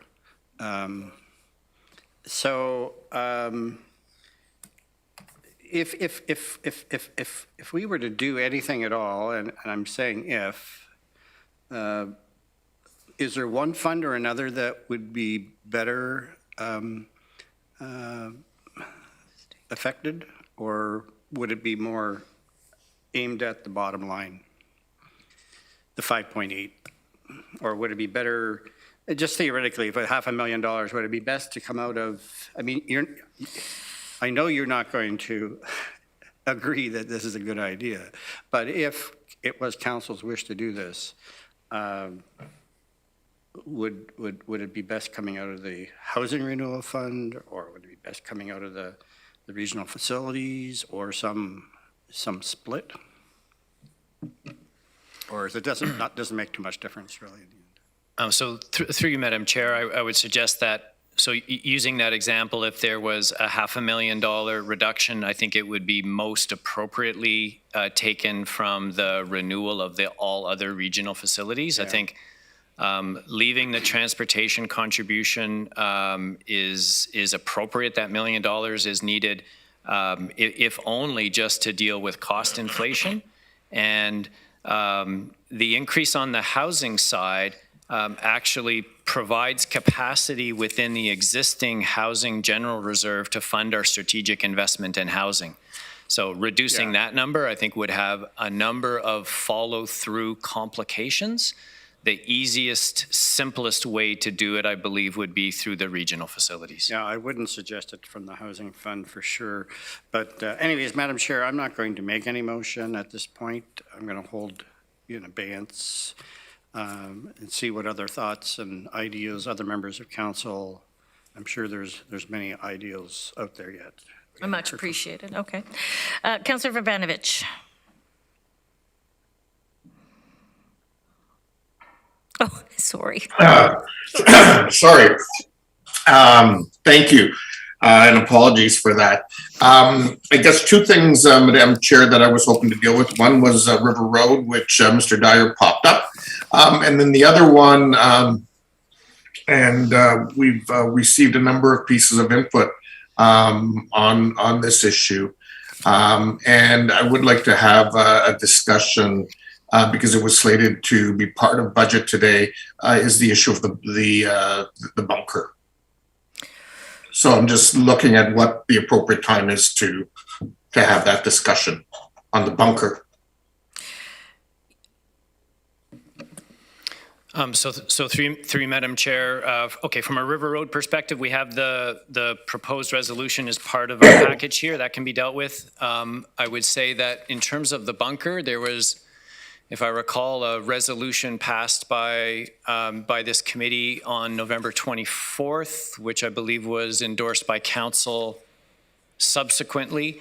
And that was to leave the project as is in the capital budget, which has funding in 2022 for the, I'm going to say remediation. It's not quite the word I'm looking for, though. there's another word that I can't think of. We have about $700,000 in the facilities budget in 2022 for that site. And then I believe it's $4.5 million in our capital program from 2023 and 2024. And if I recall correctly, about a third of it is assumed to be funded by senior levels of government, and the balance funded by our internal regional reserves. So, but that would typically come back on budget day. So. No, so I'm thinking we need a vote of I'm confused then. So just let me go to Will, Mr. Short on this, but I thought that we needed a vote of reconsideration for that, Councillor Vrbanovic, because it had been dealt with. Am I wrong? Okay, so we're going to go to clerk. Mr. Short, please help us. Yeah, no, there was, it wouldn't be part of the budget because on the 24th, council approved that motion. So I'm not sure where it would fit in tonight's deliberations with the budget committee. Sorry, does not everything come back on budget day? Because we ratify it as part of the overall budget at the end. That's not my understanding. Sorry? We're looking for the motion. Okay, so maybe staff can look for it and they are. We can come back to it. Chair, if I could. So that's sitting on hold. I'll go to Councillor Harris. Yeah, I appreciate Councillor Vrbanovic raising this issue. I understand as well that obviously that was addressed to some degree at the previous committee day. I guess I would ask council to consider, an individual that may have voted for that. I know that there was other items that were referred to tonight, that they would be so inclined to, I guess, an individual that voted in favor of it would need to bring it back. And I'd ask for one of those individuals to do that so that tonight we could have the full participation of council, knowing that there was a very small, frankly, percentage of people that day that voted for this item. And if it's the will of council with everyone here tonight to continue down that path, then that's great. But I would ask, because there were members that were not present that day, that we ask council to further endorse that if that's the case. It would take somebody that voted in favor of it to bring it back up, which I would appreciate. One moment, please. Okay, so while they're looking for that, we'll deal with River Road. I see Councillor Foxton has her hand up. Do you want to speak before we go to River Road? While we're waiting I was for just stuff. going to say I voted in favor for it, but I would bring it back up again. But we'll wait till River Road's done. Okay, thank you for that, Councillor Foxton. So that is all sitting on hold. We'll go back to River Road now. So if I may, Madam Chair, perhaps it'd be most appropriate for Mr. Brubaker to put the resolution from Councillor Vrbanovic on the screen.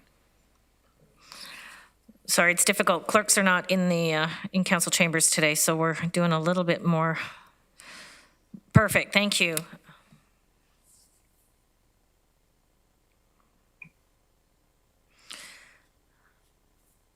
And I'm sorry, Councillor Vrbanovic, did you have a seconder for this motion? On River Road, yes, it's seconded by Councillor Harris. Okay. And if I can speak to it briefly? Yes. So as per the email I sent to council, I had the opportunity yesterday to meet with Chair Redmond, yourself, Mr. Dyer, Mr. Schmidt, and Mr. Bauer to discuss the project. I also had the opportunity to follow up with City of Kitchener staff and Kitchener-Wilmot Hydro staff, who were surprised to learn that the work that was scheduled in 2021 was somehow deemed to potentially impact the timing of the River Road project.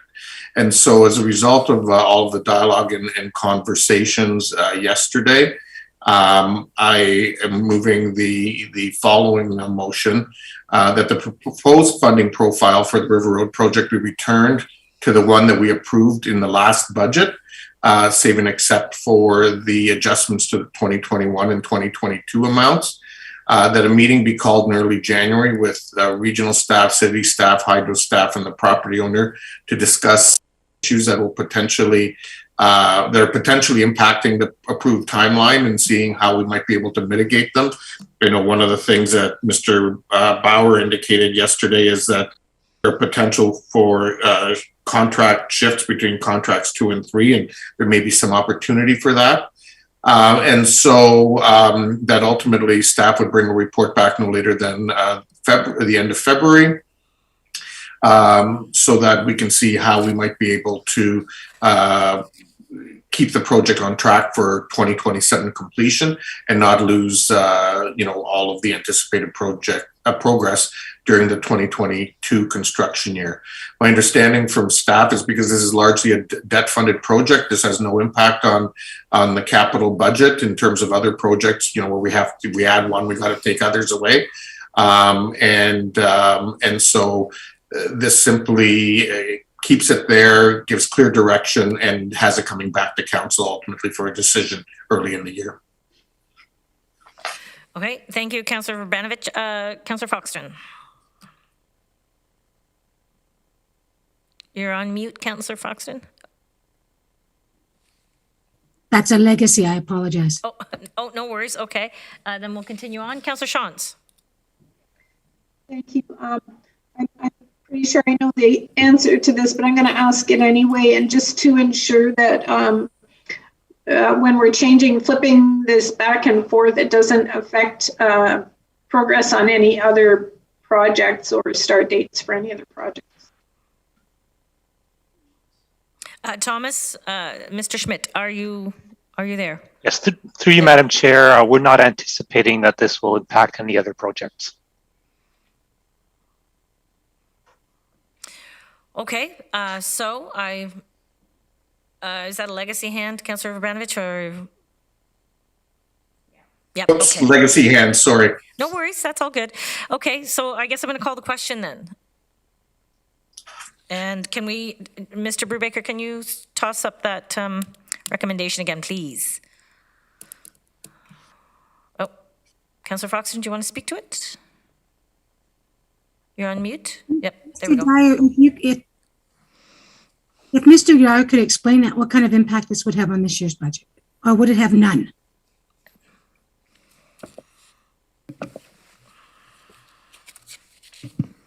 So through you, Madam Chair, it has no impact on the 2022 operating budget. The effect of the resolution would be to add additional capital dollars into 2022, accelerated, if you will, from 2023. As indicated earlier, the bulk of this project is debt financed, and we would issue debt based on the progress of the project and overall capital market conditions, and we would issue when we think is the most appropriate time. So no direct impact on the 2022 operating budget. Thank you. Okay, and so you can see the motion is before you, Council. And I'm going to ask you to vote.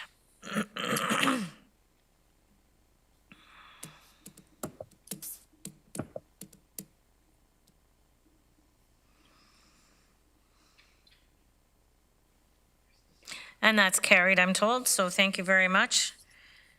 That one is finished. And the one that was on hold, is it too soon, Cheryl? Oh, you can do it? Okay. So I now have to recollect where we were. We had, once it comes up. Craig, you ready to speak to it? Okay. I am. I think if we're going, I was going to go to a separate resolution, but if we're going to go to the bunker now, I'll leave it for the moment. Oh, okay. So this is good. So, okay, so here's what has to happen here. We have Councillor Foxton making the motion of reconsideration, and that is seconded by, can I have a seconder for that? Does it matter who the seconder is? I don't believe, sorry? Barry has seconded it. Thank you, Councillor Vrbanovic. That being said, that is the vote we take. Am I correct? The vote to reconsider? So, show of hands, please.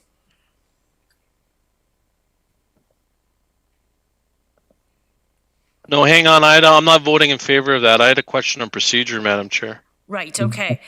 Just quickly. So, can the clerk confirm that the mover and seconder for reconsideration had to previously vote in favor of the resolution, both the mover and seconder, or just the mover? I did ask that question, and I'm being told that the original, sorry?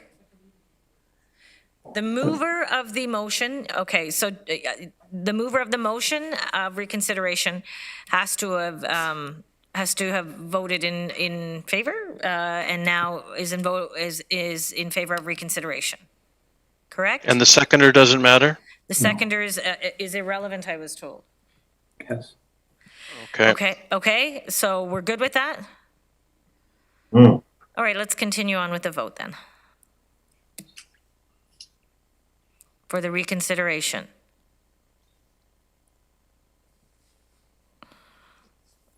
Okay, Mr. Short, can you give us a tally there? And from what I understand, we need 9, so we need 9 votes, is that correct? Do we have them? 7 in favor. I'm sorry, Mr. Short? 7 in favor. That's in favor of the reconsideration? Yeah, so it didn't reach a majority, so it fails. So it fails, okay, okay. Madam Chair, is it 7 and 7 because the chair didn't vote? It's a tie vote, which means it fails. Tie vote is a fail. Because we need a 2/3 majority. Right, but a tie vote fails anyway, so it's a fail. Right, Thank so you. we needed a minimum of 9, Councillor Foxton. So that's failed, so I can, okay. So back to you, Mr. Dyer. Thank you, Madam Chair. I think the next item for consideration, again, sticking with the capital budget, would be the proposed motion from Councillor Strickland with respect to the Eye Institute. Right, okay. And so from what I understand, you want to speak to it first, Mr. Dyer, or shall we just get the motion on the table first? I don't intend to speak to it. I think. Okay. So now I'm looking to, so Councillor Strickland has made the motion and seconded by Councillor Harris. Am I right? Is that how that went? Yes, Madam Chair. If Thank I can you. speak to it, that'd be great. Yes, okay. So I'm not sure how it is related to capital budget, but it's a one-time capital grant, I guess, but it's not to be funded from our capital budget. The recommendation is to have it funded from our tax rate stabilization fund. And you know, the motion, I'm not going to read the motion that's there in front of you, but we've had a long-standing history of supporting healthcare initiatives in our community, and you know, the main acute care hospitals have been benefactors of that. The McMaster. I think someone's playing with the screen now. Well, there we go. Great. The McMaster University of Waterloo Medical School, for example, paramedics at Conestoga College, etc. And the School of Optometry, you know, often eye care is not considered when it comes to a suite of services for healthcare that is important. And I can tell you that it is important. And I know that there's many members on this council who have had their own personal experiences, including myself. I know there's many members of this council have had family members. They've had to drive to either London or Toronto for eye care. And the proposal from the University of Waterloo is to build a best-in-class optometry and ophthalmology center that would provide increased access to these kinds of services in our community, so people don't have to travel, and also provide those services right here on an emergent basis. And right now, as a matter of fact, they've got an arrangement with St. Mary's Hospital where they're performing services at the School of Optometry right now to deal with overflow at St. Mary's. And so I think that it's important for us to reaffirm our tradition of supporting one-time requests for capital grants to improve healthcare in our community. This is an important project. I know they had previously requested a much larger number.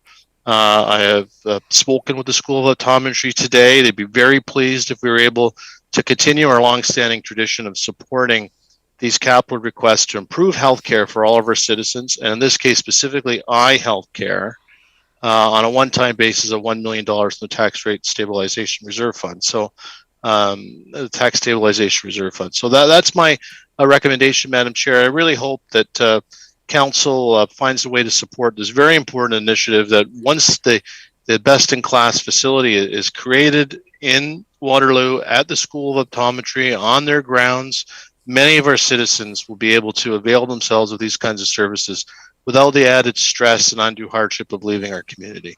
Thank you, Madam Chair. And this is seconded by Councillor Harris. I don't know if Councillor Harris wants to speak to it.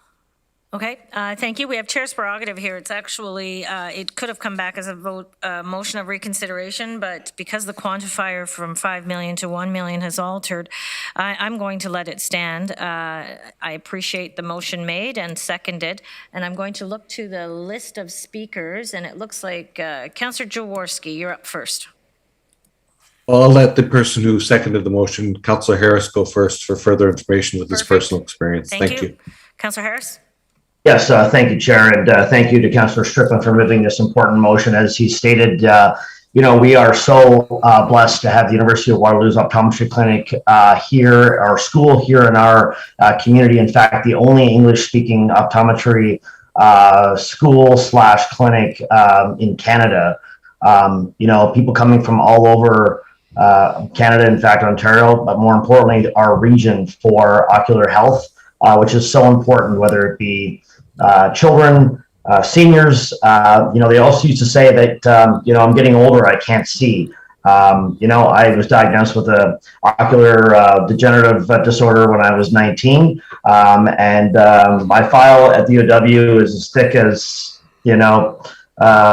probably the amount of boats down in that bunker that was there one day. So I appreciate Councillor Strickland for bringing this motion forward. We know that this financial contribution on behalf of taxpayers and ratepayers in our community will go towards something. I think that, and I know that many in our region use, value, and appreciate. We want to congratulate the great work that they do, and hopefully we've got council support to move this forward. Thank you.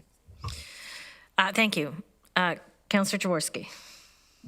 Thank you, through the chair, to my colleagues. A big thanks for digging in on this one, guys. I think that's something that not many demands on all of us, and just something to that you, with your personal experience, can indicate that this is a very valued type of facility in our broader community, and even beyond that, and certainly a national level of quality.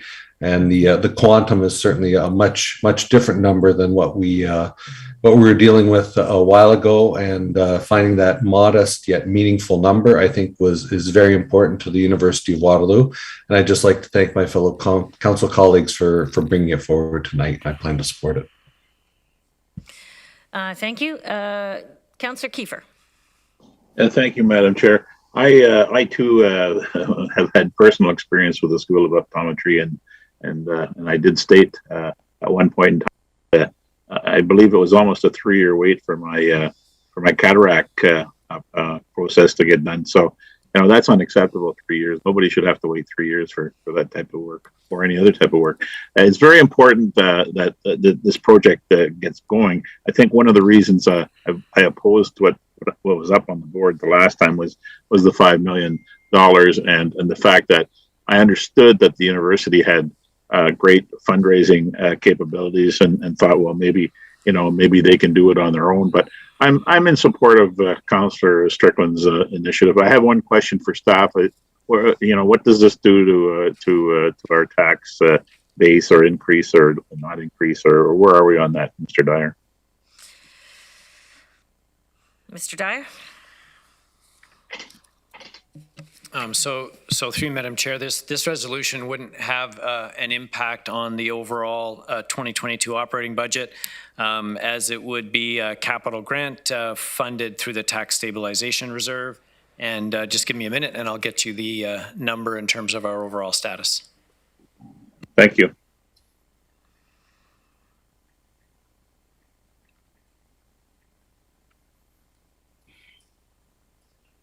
Should we proceed, Mr. Dyer, or do you guys? I understand the figure hasn't changed, still sitting at 4.56%. Thank you. Thank you very much. Thank you. Councillor Councillor Vrbanovic is next. Thank you very much. I too will be supporting this. In fact, I supported it last time at the higher quantum. I think one of the things that we've learned, certainly from our experience in partnering with University of Waterloo and quite frankly, Laurier and Conestoga College, is that the partnership of municipalities really help them leverage other dollars, often from other orders of government as well as from donors. And so I think us doing this would be a significant help. And for all the reasons that colleagues have talked about, we're seeing, just in the last week, I've talked to two people who've actually been moved up and have been able to get their cataracts done because of this partnership between St. Mary's and the School of Optometry, and aren't going to have to wait months in the hope of getting that done. I urge council to support it. Thank you, Councillor Vrbanovic. Councillor McGarry. Thank you, Madam Chair, and through you, I just wanted to also add my tremendous amount of support to this initiative. Good healthcare and fine and excellent healthcare facilities is certainly part of a world-class city, which we're trying to achieve. And I'd also like to say that we have had a long history of contributing to excellent healthcare facilities within our region. And I think it really shows the commitment that we have as a regional council to really contribute to the health and well-being of our residents when it comes to ocular care. So I'm very much in favor of this motion. Thank you for bringing it forward. Thank you. Councillor Galloway. Thank you, Madam Chair. Yes, at this reduced number, I'm certainly in favor of it as well. And I actually, Councillor McGarry kind of stole the words out of my mouth. We have assisted in other healthcare related type of facilities in the past, and we do have a public health department and a health mandate, a broader health mandate. And so I think that is something that we can rely on. But more importantly, as Councillor McGarry had indicated, this is going to be a center of excellence. The School of Optometry is the only English-speaking optometry school in Canada, and this center will likely be the only such center in Canada. And so it does put us kind of at the head of the list in terms of world-class facilities, of which we know we have a number, and this will be another one added to that list. Thank you. Councillor Erb. For all the reasons my colleagues have spoken in support of it, I'm prepared to support it as well. The $5 million sticker the first time was, I felt a little bit of an over-ask, but I'm more than happy to support this amount. And thank Councillor Strickland for being persistent in bringing it back to us. Okay, so I'm seeing no other hands. So I'm going to call the question. Okay, so please vote.